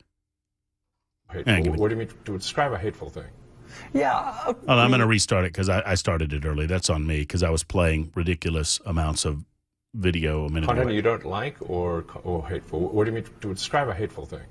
Yeah, I mean, just content that will solicit a reaction, something that may include something that is slightly racist or slightly sexist, those kinds of things. So you think if something is slightly sexist, it should be banned? No, is that what you're saying? I'm not saying anything. I'm saying. Well, I'm just curious. I'm trying to understand what you mean by hateful content, and I'm asking for specific examples. And you just said that if something is slightly sexist, that's hateful content. Does that mean that it should be banned? Well, you've asked me whether my feed, whether it's got less or more. I'd say it's got slightly more. That's why I'm asking for examples. Can you name one example? I honestly don't use. Honestly, I you don't. can't name a single example. I'll tell you why. Because I don't actually use that for you feed anymore. Because I just don't particularly like it. But you said actually, a lot of people are quite similar. I only look at hang on a second. You said you've seen more hateful content, but you can't name a single example, not even one. I'm not sure I've used that feed for the last 3 or 4 weeks. And then how did you see the hateful content?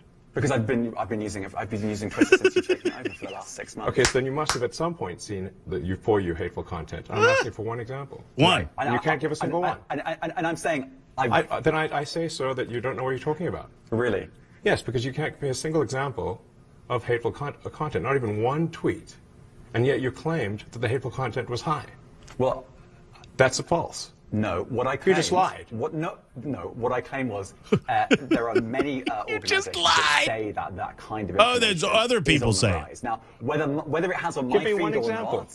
I mean, right, and literally if you look at something like the Strategic Dialogue Institute in the UK, they will say that. So look, people will say all sorts of nonsense. I'm literally asking for a single example, and you can't name one. Right, and as I already said, I don't use that feed. But then how would you know? I don't think this is getting anywhere. You literally said you experienced more hateful content, and then couldn't name a single example. Right, and as I said, that's absurd. I haven't actually looked at that feed. Then how would you know there's hateful content? Because I'm saying that's what I saw a few weeks ago. I can't give you an exact example. Let's move on. We only have a certain amount. You have owned me. We shall end the conversation. Yeah, so this reporter. So let me just walk through this. Is Elon Musk and some unnamed BBC journalist, and I want you to inject this into my veins. I mean, this is so good.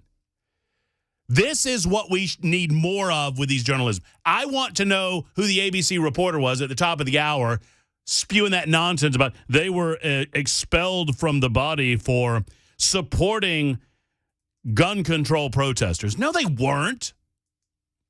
So Elon Musk is talking to this guy, and he says, oh, there's been a rise in hateful content on Twitter. Really? Has there? Well, give me an example of it. Well, I can't. No, just give me one. I'm just trying to understand what you're saying. Just give me an example. Well, you heard it. I don't have to redo it. Just give me one. I can't. And then Elon Musk rightly said, you're lying.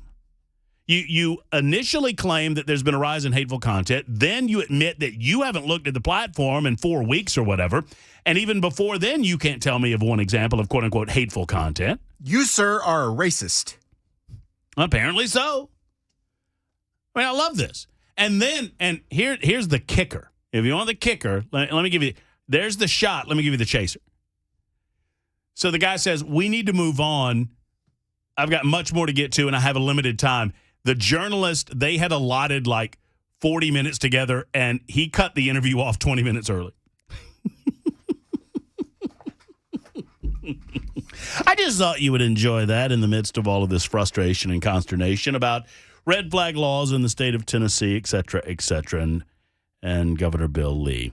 Joining us at this time, at this moment, we'll get to your calls momentarily, is the illustrious Cameron Smith of the Tennesseandanal.com. Now, Cameron's turned his microphone on. Whether it's turned up or not remains to be seen because Bell just left. So let's find out together. Hey, Cameron. Hello, Matt. Hey! What's going on, buddy? You scared the hell out of me a second ago. I'm looking at my computer screen, and there's somebody lording over me.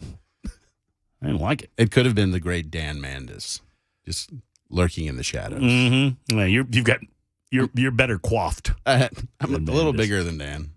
What's going on? Man, you got me fired up with the first of all, the Elon Musk thing. I mean, so wow. It's so beautiful. Wow. And we've got to, it's okay to push back. It's okay to like. He was so polite, wasn't he? Yes. This is everything to me. This is politely pushing back because this is what our society should be built on, right? Mm-hmm.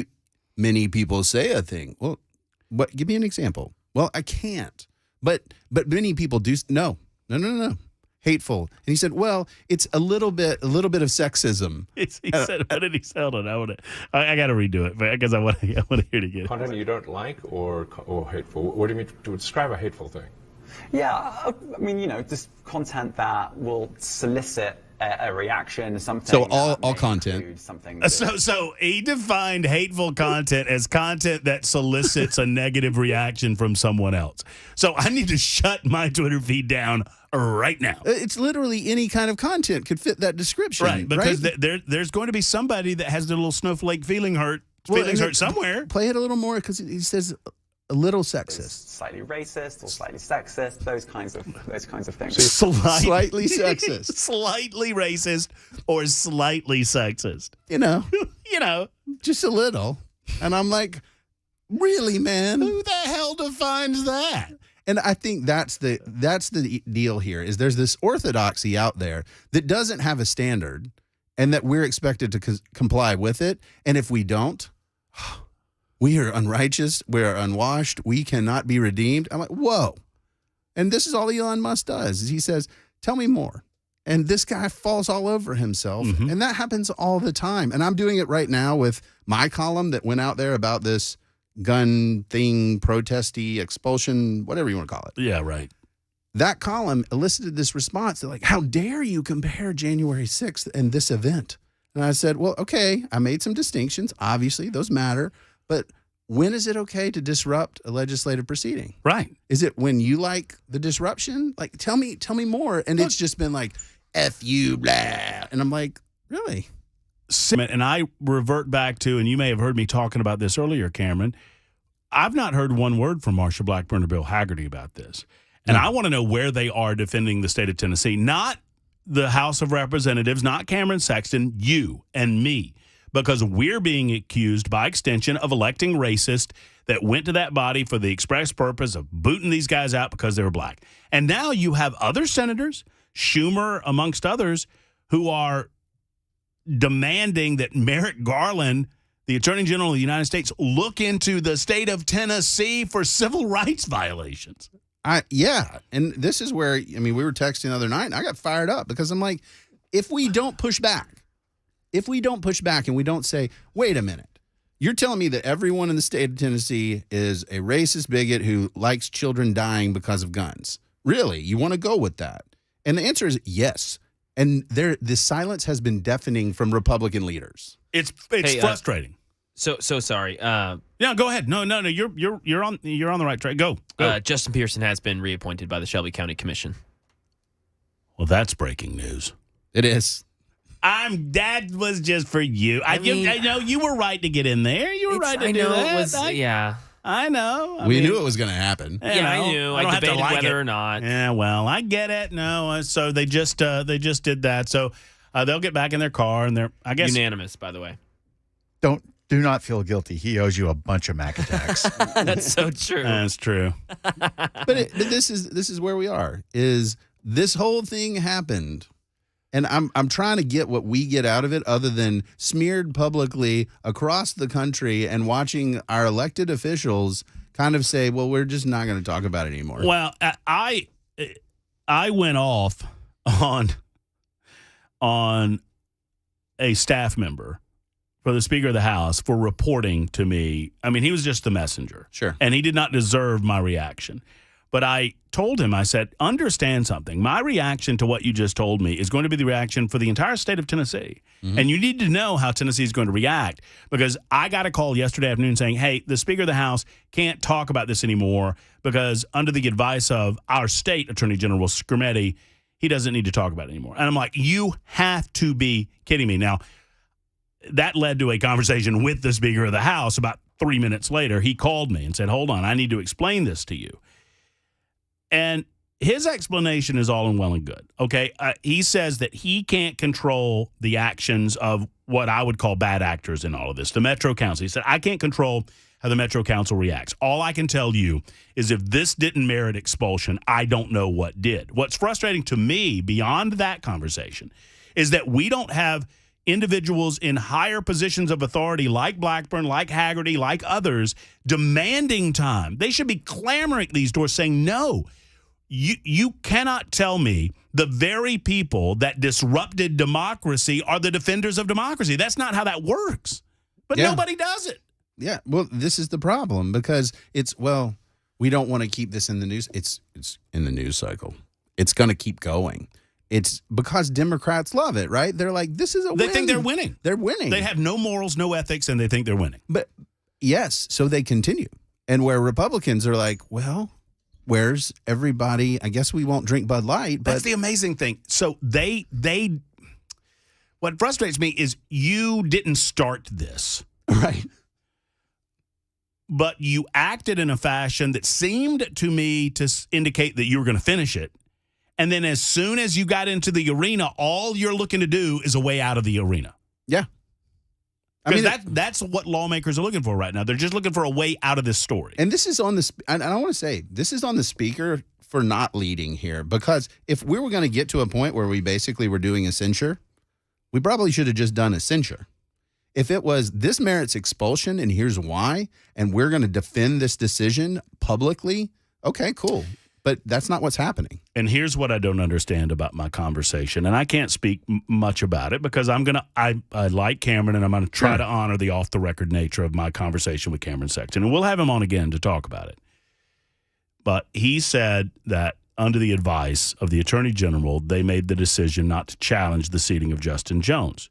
To which and he said, this just demonstrates that we need to shore up the language in the law.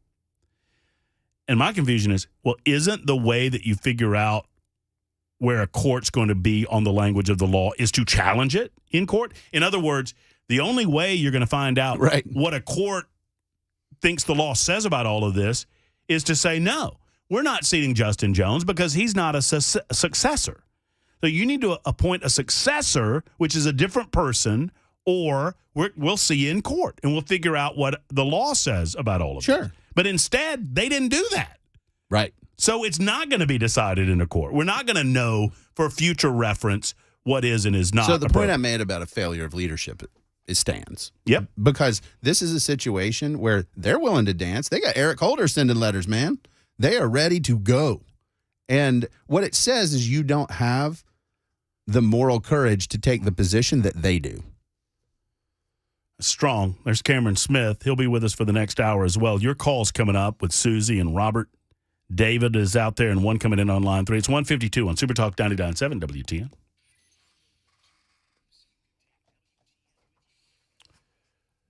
Hey, friends, Matt Murphy, Tennessee Men's Clinic now has 2 locations to serve you. One, always in downtown Nashville. They've been here for a long time. They were the originators of focusing specifically on men's health in Nashville and in Middle Tennessee, and they've been doing that for a long while now.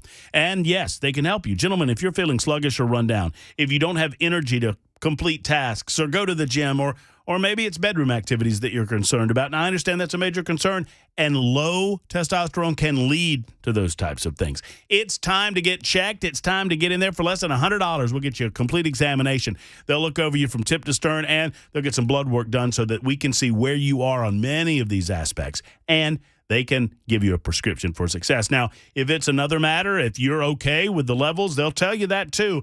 But if it's time to do something about it, they have the prescription, multiple ways to help you out. Tennessee Men's Clinic, located in Nashville, and now brand new location in Cool Springs. Call, see which is closest to you. That's 615-208-9090. 208-9090 for Tennessee Men's Clinic.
2 o'clock, I'm Mac Morey with your top stories and another gorgeous day in the mid-states. 78 degrees and sunny right now in Nashville. Weather forecast coming up in just a few minutes.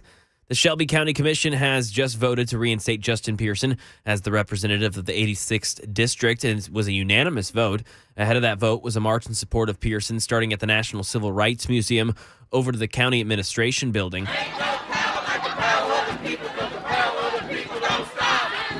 Multiple groups joined in the march, such as Planned Parenthood of Tennessee, Black Lifestyle Advocates for Culture and Knowledge, and the Tennessee Immigrant and Refugee Rights Coalition. And now both previously expelled representatives have been reinstated unanimously. And police have released footage from the deadly shooting at a Louisville, Kentucky that killed 5 people. The suspect was also shot and killed.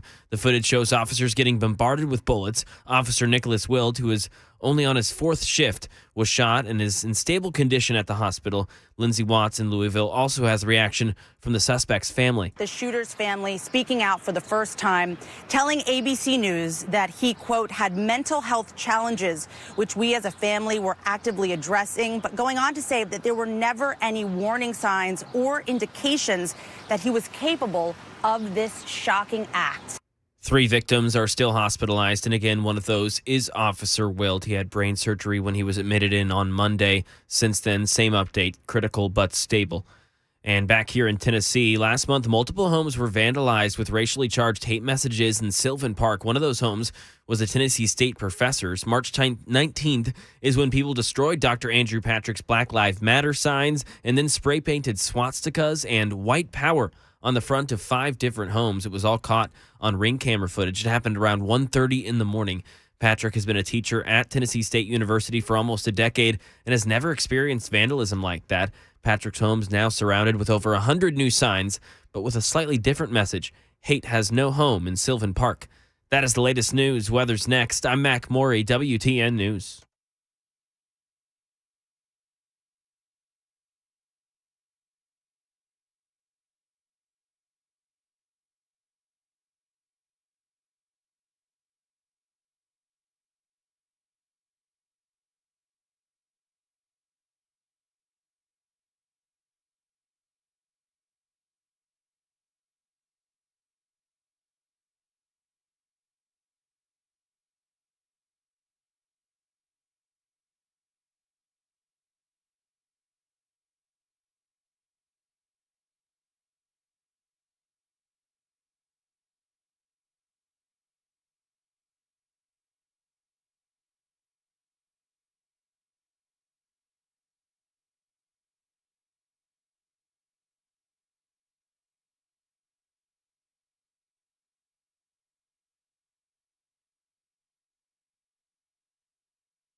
For over 30 years now, the saying has gone, don't take a pill, call Dr. Gill. Why is that? Because the Dr. Gill Center and Dr. Gil Kentoff started the center over 30 years ago for the express purpose of helping relieve your pain through the most modern of techniques without the need for pain pills and certainly without the consideration of surgery. And that's the way to get it done.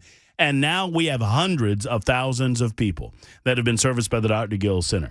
Back pain, neck pain, knee pain, hip pain, elbow pain can all be treated with no needles, no pills, and no downtime. At the Dr. Gill Center, they've been helping people get to a pain-free lifestyle for well over 30 years, and they are a chiropractic center that uses the modern industry techniques like their Class 5 lasers, their red light therapy, spinal decompression. I've done the spinal decompression, and I got to tell you, it is A+. My neck doesn't hurt anymore. My back doesn't hurt anymore. Thank you to the Dr. Gill Center. You could be the next success story. Give them a call today. Any of the members can help you. Over 100 years experience at the center. 615-882-4838. 615-882-4838. It's the Dr. Gill Center for back, neck, and chronic pain relief in Franklin.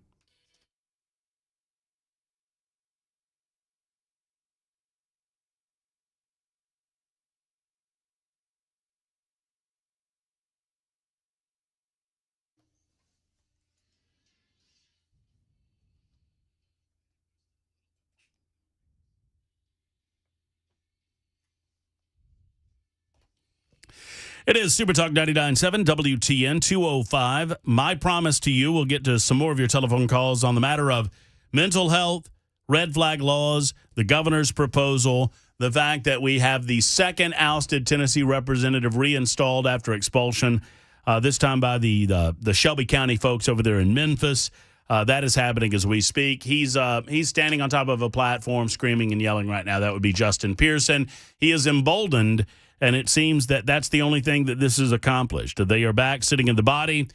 Thankfully, we only have a few weeks left to go in the House of Representatives General Assembly, and then they can all go home and go quietly into that good night, at least for a period of time. To speak to this, Cameron Smith is with us for the final hour of our Wednesday edition, as he is wont to be. Hello, Cameron. Hi, Matt. Good column, by the way. I didn't tell you that when I first introduced you. You mentioned it in our opening segment, but I encourage people to go read it. Yeah, I appreciate it. I mean, I try to call balls and strikes on all this stuff, and I just saw tempers escalating, and then by the time we realize maybe this wasn't the best idea, cat's out of the bag, 2 members are expelled.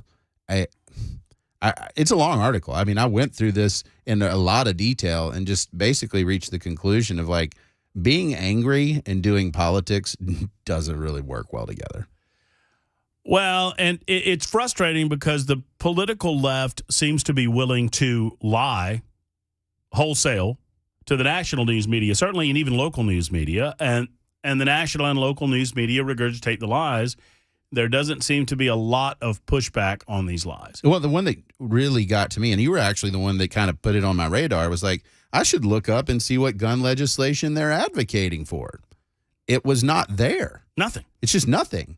And so when you say things like common sense gun control, but you have no legislation that you've introduced to identify what that is, mm-hmm. and nobody pushes back. They're like, he wants common sense gun control. All right. That's good. Let's shout. No justice, no peace. I'm like, okay, whoa, wait a minute here. And now we've just given that platform steroids. And well, that's right. And I go back to the question I asked earlier this week. What did these 3 individuals, if we are to give them the benefit of the doubt, take them at their word, what did they want? What was their goal? Justice. Right. I mean, they had presented no bills. Right.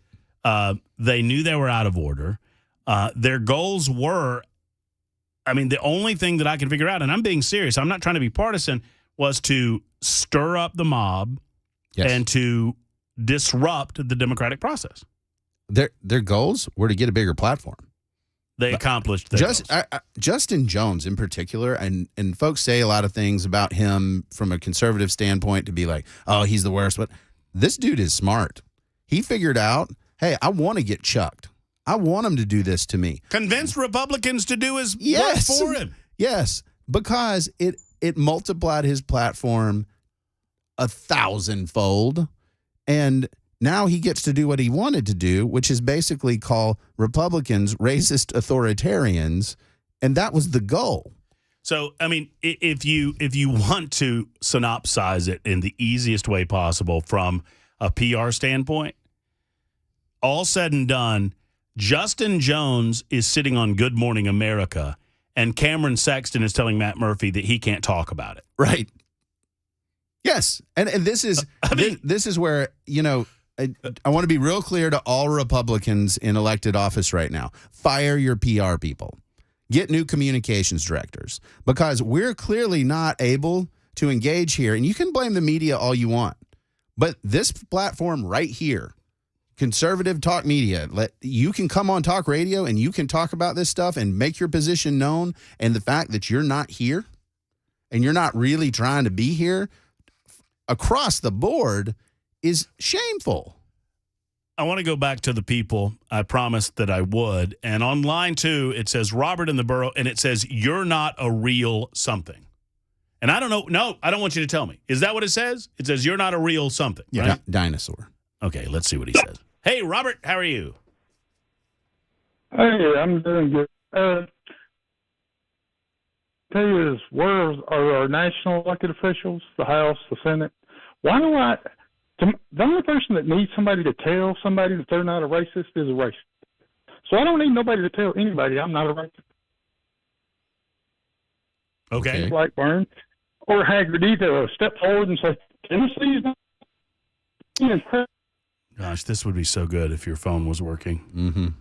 But your phone's not working, Robert. And it's gone. I didn't hang up on you, Robert. Your phone went. I hear Robert's point that Marsha Blackburn doesn't need to stand up and say Tennessee's not racist. Well, he also said that your opinion really didn't count because you're not a real Tennessean. Is that where he was going? Robert, call back. I want to get into that part of the discussion. Because I mean, my grandpa was Cherokee Indian, so I could go there with you and tell you that you might want to get the hell off my property. I was born in Memphis, so I'm good. I was not. I was born in Thompson, GA. Really? Mm-hmm. It's a good place. No P in the Thompson. No P in Thompson. We used to say that all the time. My boys would find that hilarious. Just another one of them Yankees coming down here trying to tell us what to do. That's from Georgia. That's exactly right. Yankee from Georgia telling us what to do. Robert, call back. In all sincerity, your phone went kaplooey on us. Talking about mental health as well. And Governor Bill Lee, just to advance this story to the next stage, Governor Bill Lee, give him credit, although he's taken it today by conservatives. He comes out and says, okay, we need to shore up the time frame by which we get from the TBI to sure, and that's fine. Makes that's a lot his of sense. Executive order, 72-hour time frame. And then he said we need to explore. He said I'm calling on the legislative process to explore. What did he call them? And they didn't call protection orders. Protection orders. That would allow family members and law enforcement to petition a civil court for an extreme risk protection order, which would allow law enforcement to temporarily remove weapons from a person deemed a risk to themselves or others. Red flag laws. My issue with red flag laws is I don't think they work. But what I'm hearing from the public is no. These will be abused, and these will deny individuals their Second Amendment rights. What do you think about it? That's always been my concern with red flag laws, is that when we discuss them, I want to know the specifics. Because the idea of somebody in a diagnosable mental health crisis who is suffering from like schizophrenia or something like that might be probably a lot of us could agree that maybe they shouldn't have firearms, right?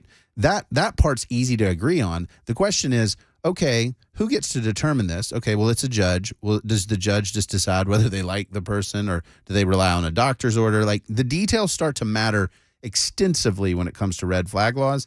And I absolutely would not support a red flag law that's not clearly defined in duration and that the rights are automatically restored. I don't like the idea of having your rights removed without committing a crime and then having to go petition the court to have them restored. I think it's very much like a temporary in nature. Like we just need to get these guns away from this person short term until we can come up with a better solution. But that's it. And I think that a lot of people are behind that concept, but you've got to show me the details first. Right. So I feel like talking about mental health is our version of the political left talking about gun control sometimes. Yes. Because anytime something like this happens, the left runs right into gun control, and they don't really have any answers to some of the questions that I have regarding what they want. Oh, we want to ban on assault weapons, so you have to define assault weapons. Right, Then you have to talk to me about the 98% of the other murders that happen with guns, that happen with pistols or handguns.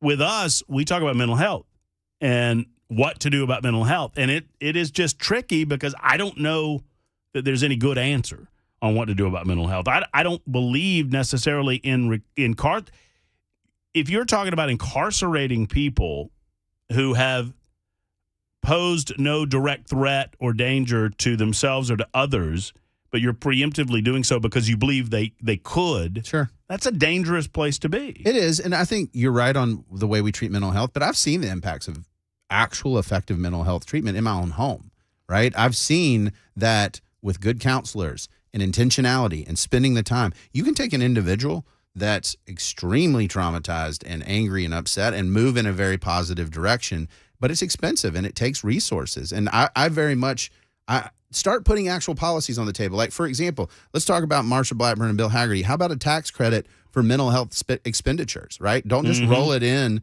to health care. Say, dollar for dollar what you spend on mental health care for your family, we'll give you a tax credit for that. Straight up. Okay, we can at least debate that, right? You can tell me why not, but I think that this is a big issue, and Republicans have got to just stop saying mental health because they don't want to talk about guns. And we've got to have actual answers, actual policies. David is next in Hendersonville with a thought on all of this. Hey, David, good afternoon. Welcome. How you doing today, Matt? Doing well, David. Thanks for calling in. I've been, I'm 57, and I've been listening to this stuff, and I was raised a Democrat. But I've always had the opinion where I'm going to vote who I feel is going to do the best for the country. Sure. And sometimes my votes has been right, sometimes they've been wrong. And I've had to deal with it. It was my vote. So, but what we've got going on in our country now, what happened in the state house last week should have been thought over more, should have been thought over better. Sure. And it shouldn't have been done because it has made Tennessee look racist. We're not racist, not by no means, but it's made us look like that simply because we have a side that has no morals. They don't care. They're going to lie just to protect another side, which is trying to destroy this country. And I said this when Phil was around. If Johnny B was there, I'm sure he would remember me calling in. Because I've called him in a couple times, and I think I've asked you before, Matt, since you've been here. But we have, as citizens of this country, of the United States, we have an obligation. And it's to our brethren. It's to each other. That our fathers give us the right to do. Now, I'm not talking about our Tennessee legislature. I'm talking about the government in general is not working for the people. We have an administration that is literally, I firmly believe, with every ounce of my being, is doing to this country what they're doing on purpose. They're trying to destroy this country and bring it down on purpose. Nothing, absolutely nothing gets done to the Democrats. But you let a Republican do something, or even close to it, they'll get thrown in jail. The rules are for thee and not for me. I mean, I asked Cameron Sexton yesterday, and I'm trying not to share the nature of our conversation because I told him I wouldn't. I told him it was off the record. There's no rule, by the way, about being off the record. There's just a relationship. It's a matter of a relationship, and you want to keep that relationship healthy. But I do not believe that he would mind me sharing this. I said, well, Cameron, what is to stop them from doing this again? As a matter of fact, if I'm Justin Jones, wouldn't I do it again? Won't I feel empowered to do it again? Right. Just to do what the hell I want to and dare you to stop me, to put you through this again? Because I know what's going to happen when I get back to the Metro Council. They're going to, yay, go, send him back.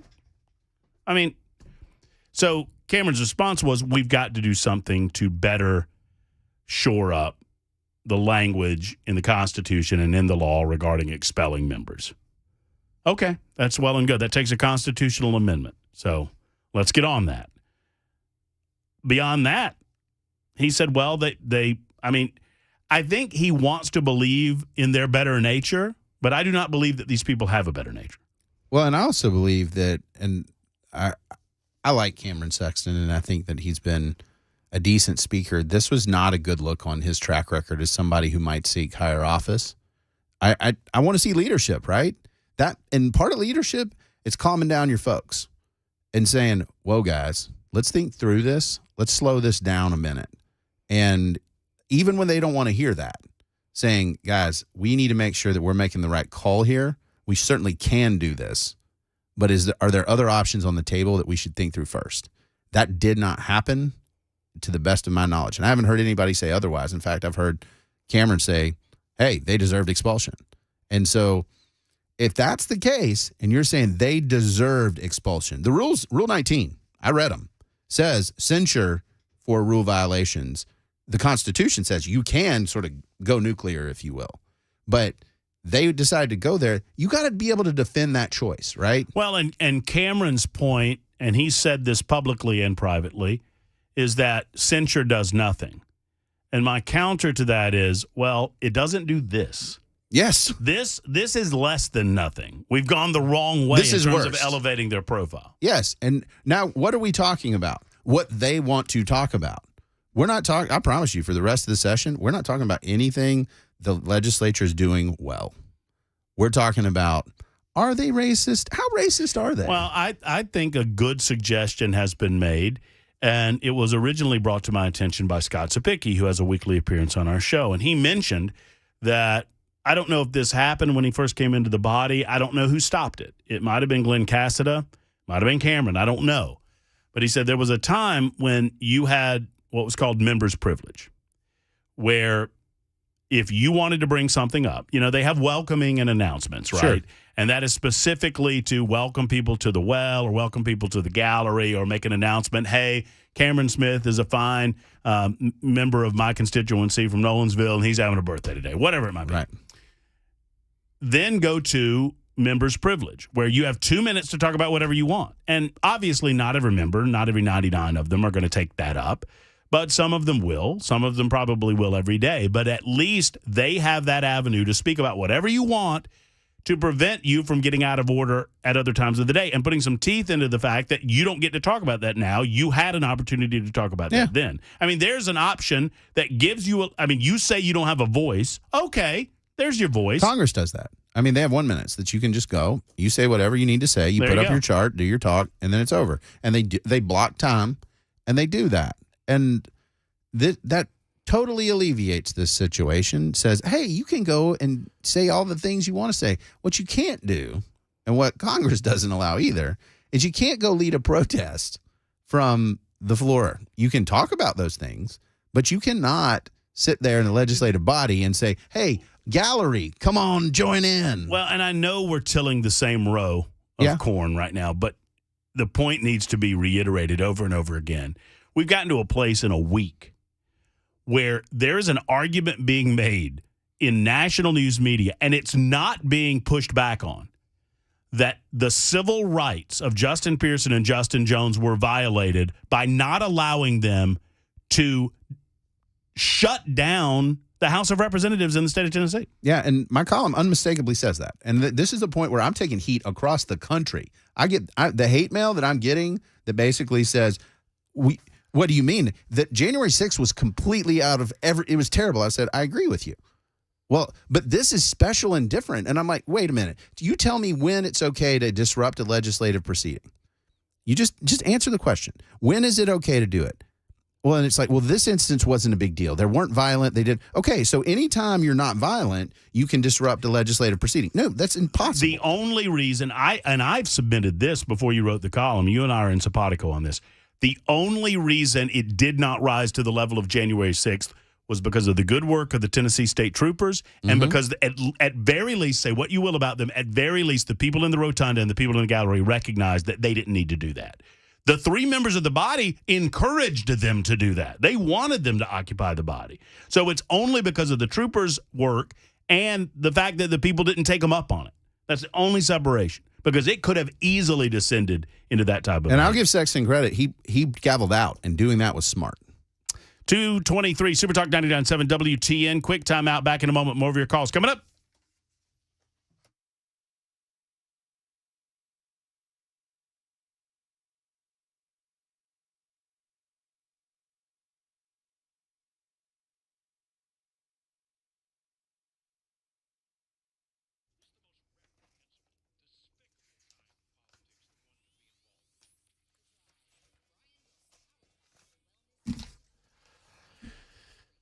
We've been talking a lot about guns, and those of you that know me and have been listening to me, you know I am a gun owner, a gun aficionado, and I was looking for the right place to advertise in my portion of the broadcast day, and I found them. It's the Glock store, It is the Glock store. I mean, look, everybody sells new Glocks, and they sell them for about the same price, but there is no level of expertise and service that you will get anywhere in this community like the Glock store. You buy performance parts, for example, like pyramid triggers, tungsten guide rods, and they're going to install them free while you wait. I toured the Glock store. It's 35,000 square feet of absolute gorgeousness. They specialize in Glock handguns, but sell so much more. They have 4 dedicated tactical shooting rooms, and I can't wait. The wife has already said, we're going to get trained up. I'm going to start my weekly training next week, I believe it is, with Troy or Dan or one of the crew over there, and the wife's soon to follow, and I'll tell you about the updates there. Go by and see them. They're 4 minutes away from the airport. They're off Elm Hill Pike on Airlane Drive. Tell them that Matt Murphy sent you to the one and only McGill's world-famous Glock store.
Super Talk 99.7 WTN, Matt Murphy and you. Cameron Smith is with us as well, 228. So many of you holding to talk mental health. Let's do it. Let's get to your calls, 615-737-9986. Susie's in Goodlettsville. Susie, you're up. Good afternoon. Hi. Thank you so much for taking my call. I wanted to comment on mental illness because that's been a real issue for several years. I have a mentally ill daughter that's been sick since she was 12 years old, and I have yet to get her the help that she needs. They actually demolished one of the institutions here in Nashville that housed mentally ill people, and I am yet to get help for my daughter. Without her medicine, she's very violent. She won't take her medicine. I've talked to police and social workers and doctors, and I'm still yet to get the help that she needs. And it's a real issue. It's been going on for a long time. A police officer told me that 96% of the homeless people have mentally ill issues. And my daughter... Yeah, mental illness or drug addiction, or both. Yes, ma'am. Well, both. My daughter is not a drug addict. She has schizophrenia. Mm-hmm. And so without her medicine, she's actually attacked me.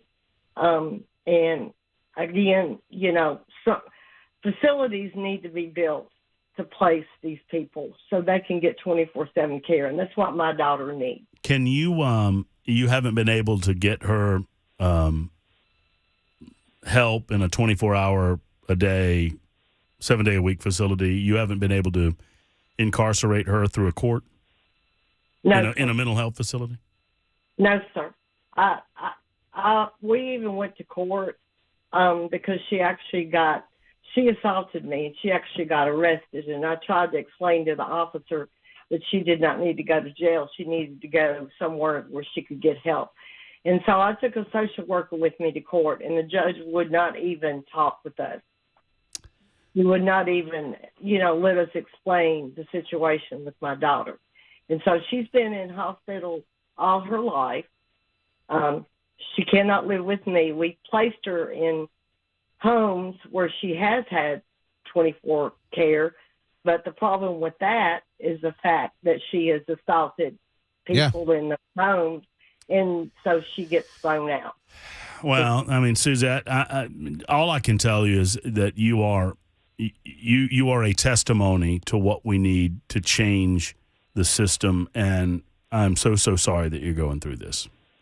Yes, sir, and I'm sure there's several other families. I feel so sorry for the families that do have mentally ill family members. And, the government needs to step in. They need to build facilities. They need to have, a place for these people to go, like my daughter. And she's never been married. She can't drive. She can't even go out into society because what she does is she hears voices. The voices have told her. One incident was where she came down the stairs with a knife, and she said that the devil told her to kill the family. Oh, Lord. That's since she was 12. Well, Susie, I'm so sorry to do it, but I'm running late. But I just, God bless you and your family. And I'd just like to say my boyfriend listens to you 24/7. Well, I appreciate that. And I appreciate your willingness to tell that story. That is a gut-wrenching reality of what we're dealing with regard to mental health nowadays. And one of the things we're not talking about, and I'll talk to Cameron about it on the other side, one piece that we could examine in all of this are pharmaceuticals and what the amount of drugs that we're taking on a daily basis in the United States of America could be doing to our minds. It is the Matt Murphy Show, Super Talk 99.7 WTN.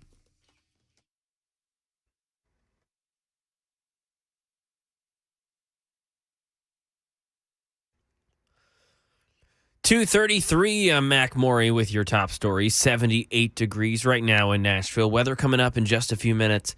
The Shelby County Commission has voted to reinstate Justin Pearson as the representative of the 86th District. This was a unanimous vote.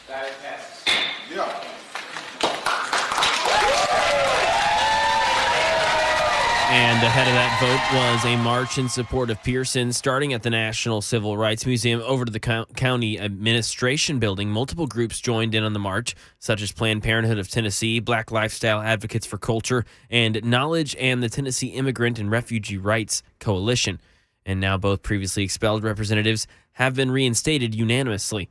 Channel 4 says that officials are investigating the death of a 3-month-old boy who was found dead inside of an apartment on Monday. That was in West Nashville. The 51-year-old caregiver, Ann Jordan, was not at the apartment when the child died. There were 6 other children at the apartment, all ranging in age up to 16 months. Reports say the child didn't have any obvious trauma or medical issues. Jordan was found by hikers Monday night in the Harpeth River State Park with big cuts all over her arms. Officials say they were self-inflicted wounds. She was flown by helicopter to a hospital, and police are still interviewing her and have obtained a warrant to search her car that was found at that park. And e-cigarette maker Juul is ordered to pay $462 million to multiple states in a settlement. Attorney generals with New York, California, Massachusetts, New Mexico, Colorado, Illinois, and as well as the nation's capital say the company knew its products were addictive and harmful when it intentionally targeted them to teens and young adults. It's the largest multi-state lawsuit involving Juul. Here's New York Attorney General Letitia James. Juul's lies led to a nationwide public health crisis and put addictive products in the hands of minors who thought they were doing something harmless.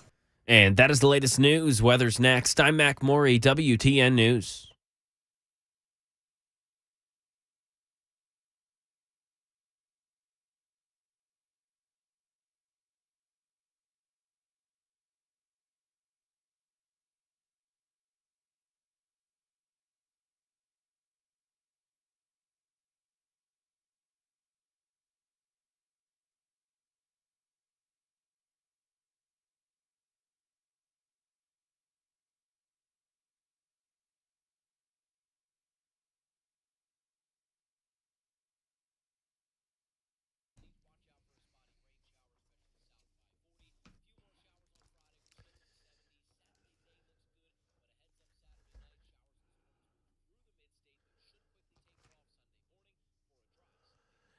Friends, let's talk about the Safe House. I mean, it is simply it's the only locally owned safe specialty company that I know of in Tennessee. It's certainly the only one here in the Nashville area, and they've been doing business for almost 30 years. I will be a part. I'm very excited. Mark is allowing me to be a part of their 30th birthday celebration. That's coming up in May, early May, and I am just as excited as can be about all of it. I'm going to be down there amongst the safe amongst the safes on 4th Avenue South. I'll tell you more about that day as it comes, as it gets here. But let me tell you, if you've thought about protecting those things that protect your family, I'm talking about the guns inside of your home, you need to do this with a safe from the Safe House. They have the finest selection around. They know their safes. They can help you find one. If you're not knowledgeable about Fort Knox or Browning or Liberty or whatever brand you might be thinking of, they can help you find the safe that's right for you. Mark told me, always buy a little bigger because you feel it. Always buy a little bigger. If you need a safe for your valuables, your precious sentimental items that cannot be replaced due to fire, or your weapons, it's time to get with the Safe House. Go to Mark's Safe House. Go to NashvilleSafeHouse.com online. Find out more there, NashvilleSafeHouse.com, and see the incredible selection for yourself at the Safe House on 4th Avenue South in Nashville.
Super Talk 99.7 WTN, the Matt Murphy Show in progress. We continue.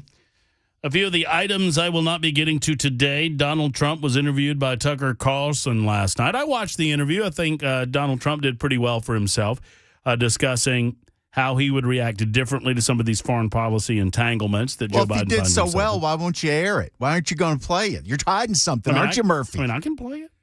Trying to hide something. It was like an hour. I think it's a long interview. Just admit you hate Trump, man. We all know it. We all know it. No. That's Cameron. Get it right. That's Cameron. Who? I thought I felt that hate Trump vibe coming in there. Cameron Sexton has a lot of problems, but I don't know that he hates Trump. I'm talking about you, pal. Who? Me? Not me. Also, Howard Stern asked a question regarding the Bud Light thing. And I know we need to get back to mental health, and I'm going to get back to calls because I promised you I would. But I want to ask you this question because I think it's actually a valid question. So, the Kid Rock video came out, which is very funny. Sure. And there are a lot of mimic videos. Yes. Where people are taking Bud Light and they're running Bud Light over with their truck and they're shooting Bud Light and they're doing all of this thing. And Kid Rock has said, no more to Bud Light. I think John Rich, he's hedging his bet there. I don't think John Rich has taken it out of Redneck Riviera. I mean, a lot of people say that he has, but he told Pamela Furr the other day that the customers would decide. That's what capitalism is all about. So we'll see. Maybe he has already. I don't know. But Howard Stern said, I get that you disagree with it. I get that you say no with your dollar, but why is everybody so angry? Yeah, that's fair. So why are you so angry at Bud Light? Because they chose Dylan Mulvaney as a spokesperson. Said, I get deciding, well, I guess they're not catering to me anymore. I'll go elsewhere. Why are you so mad? Yeah, and if I'm Bud Light, the smart answer is to be like, we heard you. And they have an ad of an attractive woman shooting a bear out of a cannon. And then everybody's like, yep, Bud Light.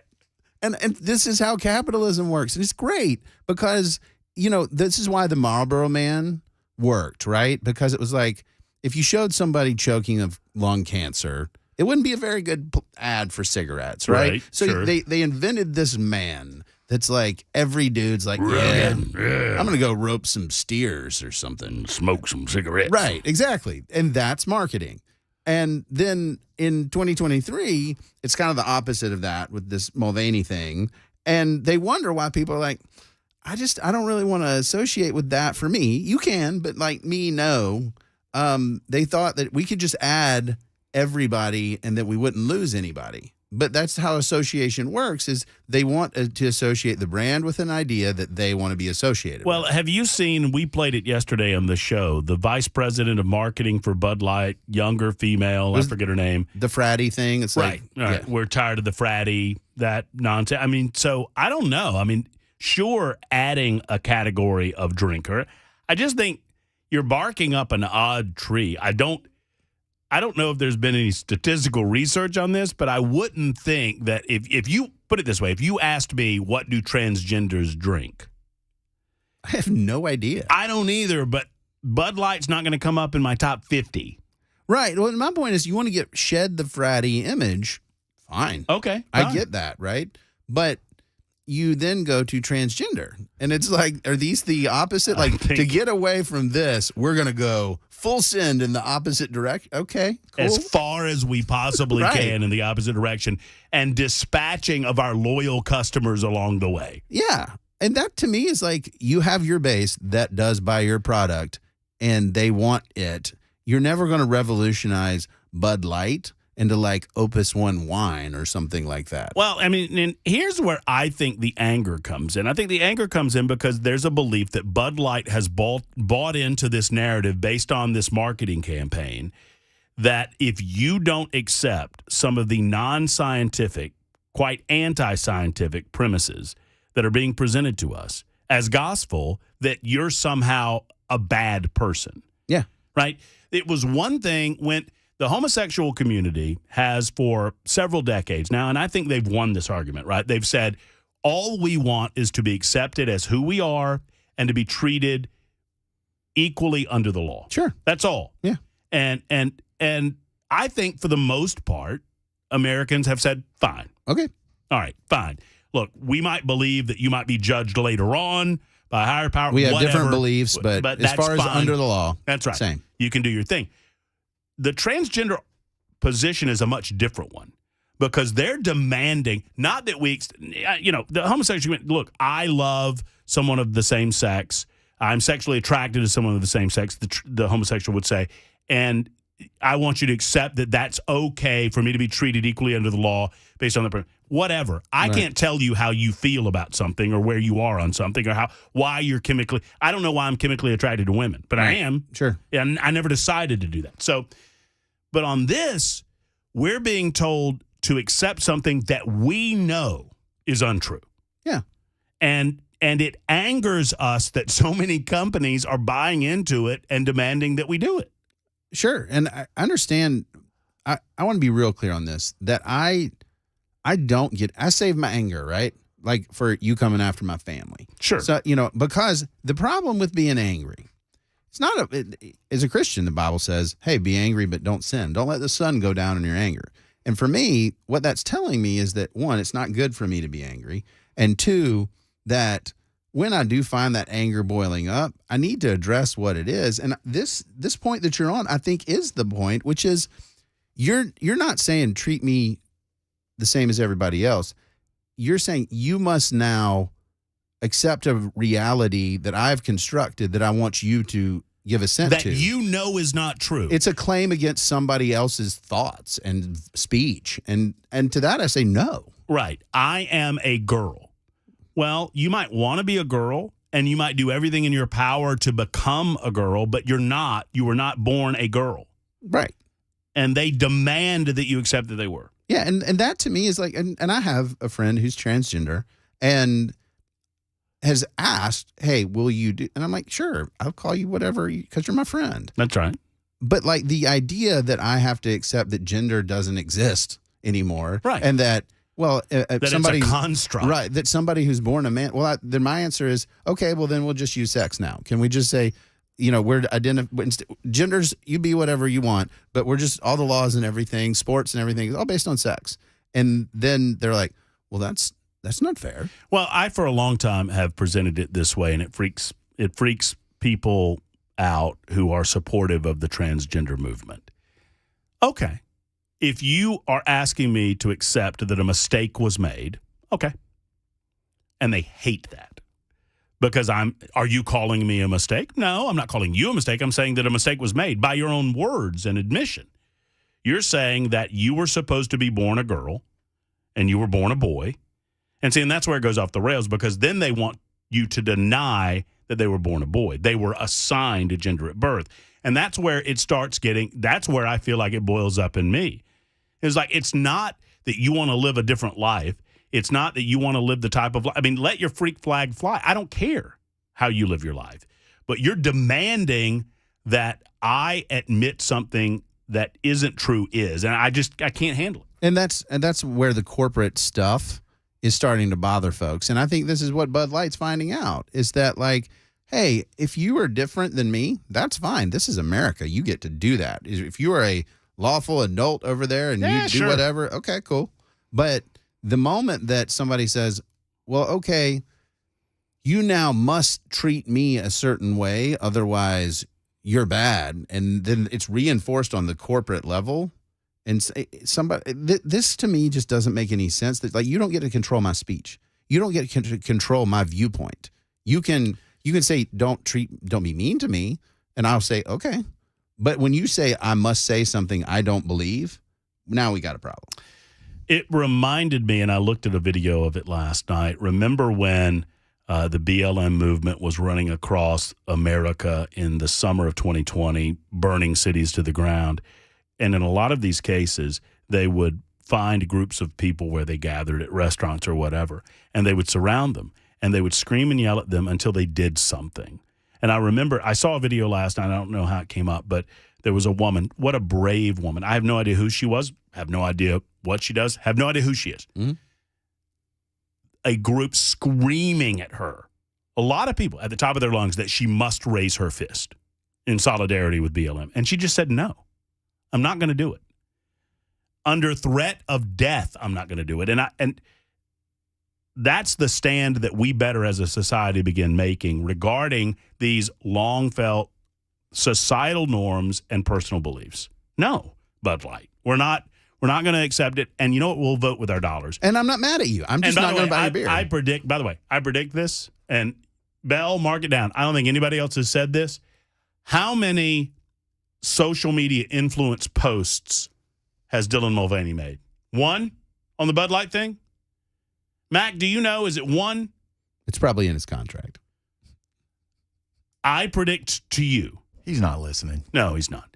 I predict here. What's happening? I predict here and now. I'm trying to. I think Dylan Mulvaney's only made the two. Like there was one where he announces Bud Light post. How many is he? Yeah, made? I think he's made 2 Bud Light posts. There's one where he's got the collection of beers that he sets under the table. Why am I the guy that knows that? Well, because Bell was looking befuddled. News. You're the newsman. You know the That's news. fair. That's his news, not this politics slob.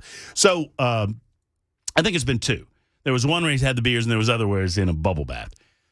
I predict today, April 12th, Wednesday afternoon, 2:50 in the Central Time Zone, it's over. I don't believe that you'll ever see him make another social media influence post about Bud Light. They may actually pay him not to, which... Oh, no, I think they'll pay him. Yeah. But I don't think they'll let him put one up again because of the backlash. Because that's how free market capitalism works. I just have so many questions for the marketing lady. Like, what did you want to make Bud Light into? It's Bud Light. Like, you can't do a real rebrand here. Like, well, I've tasted it. No, you can't. I saw a video of him today speaking at a university, and he said that he's on day 374 of girlhood, of being a girl. Mm-hmm. So there you go. Mm-hmm. And I would say that, no, he's not. How old is he? I want to say 24. I think we made a tactical error on this girlhood thing. I think maybe we should have gone with womanhood. Because saying girlhood and dressing like Eloise and I'm living at the plaza is a little creepy. To anybody. It's a little creepy. It's 2:52 on Super Talk 99.7 WTN. That does it for yours truly. I'm sorry for the folks we weren't able to get to. Sometimes we get ahead of ourselves and not able to get to all your calls. You know how much I love it, but we'll get to you. We'll get to you. If not today, tomorrow. Definitely on Friday. 99.7 WTN. Oh, by the way, yes, I'm here tomorrow. I'm out on Friday on Personal Business. Cameron Smith on Friday. How about that? So Cameron says, I'll have to take the day off. As long as I get Mac, then we're in good shape. Oh. Hey. Doubling down. Knives out, baby. We'll be back.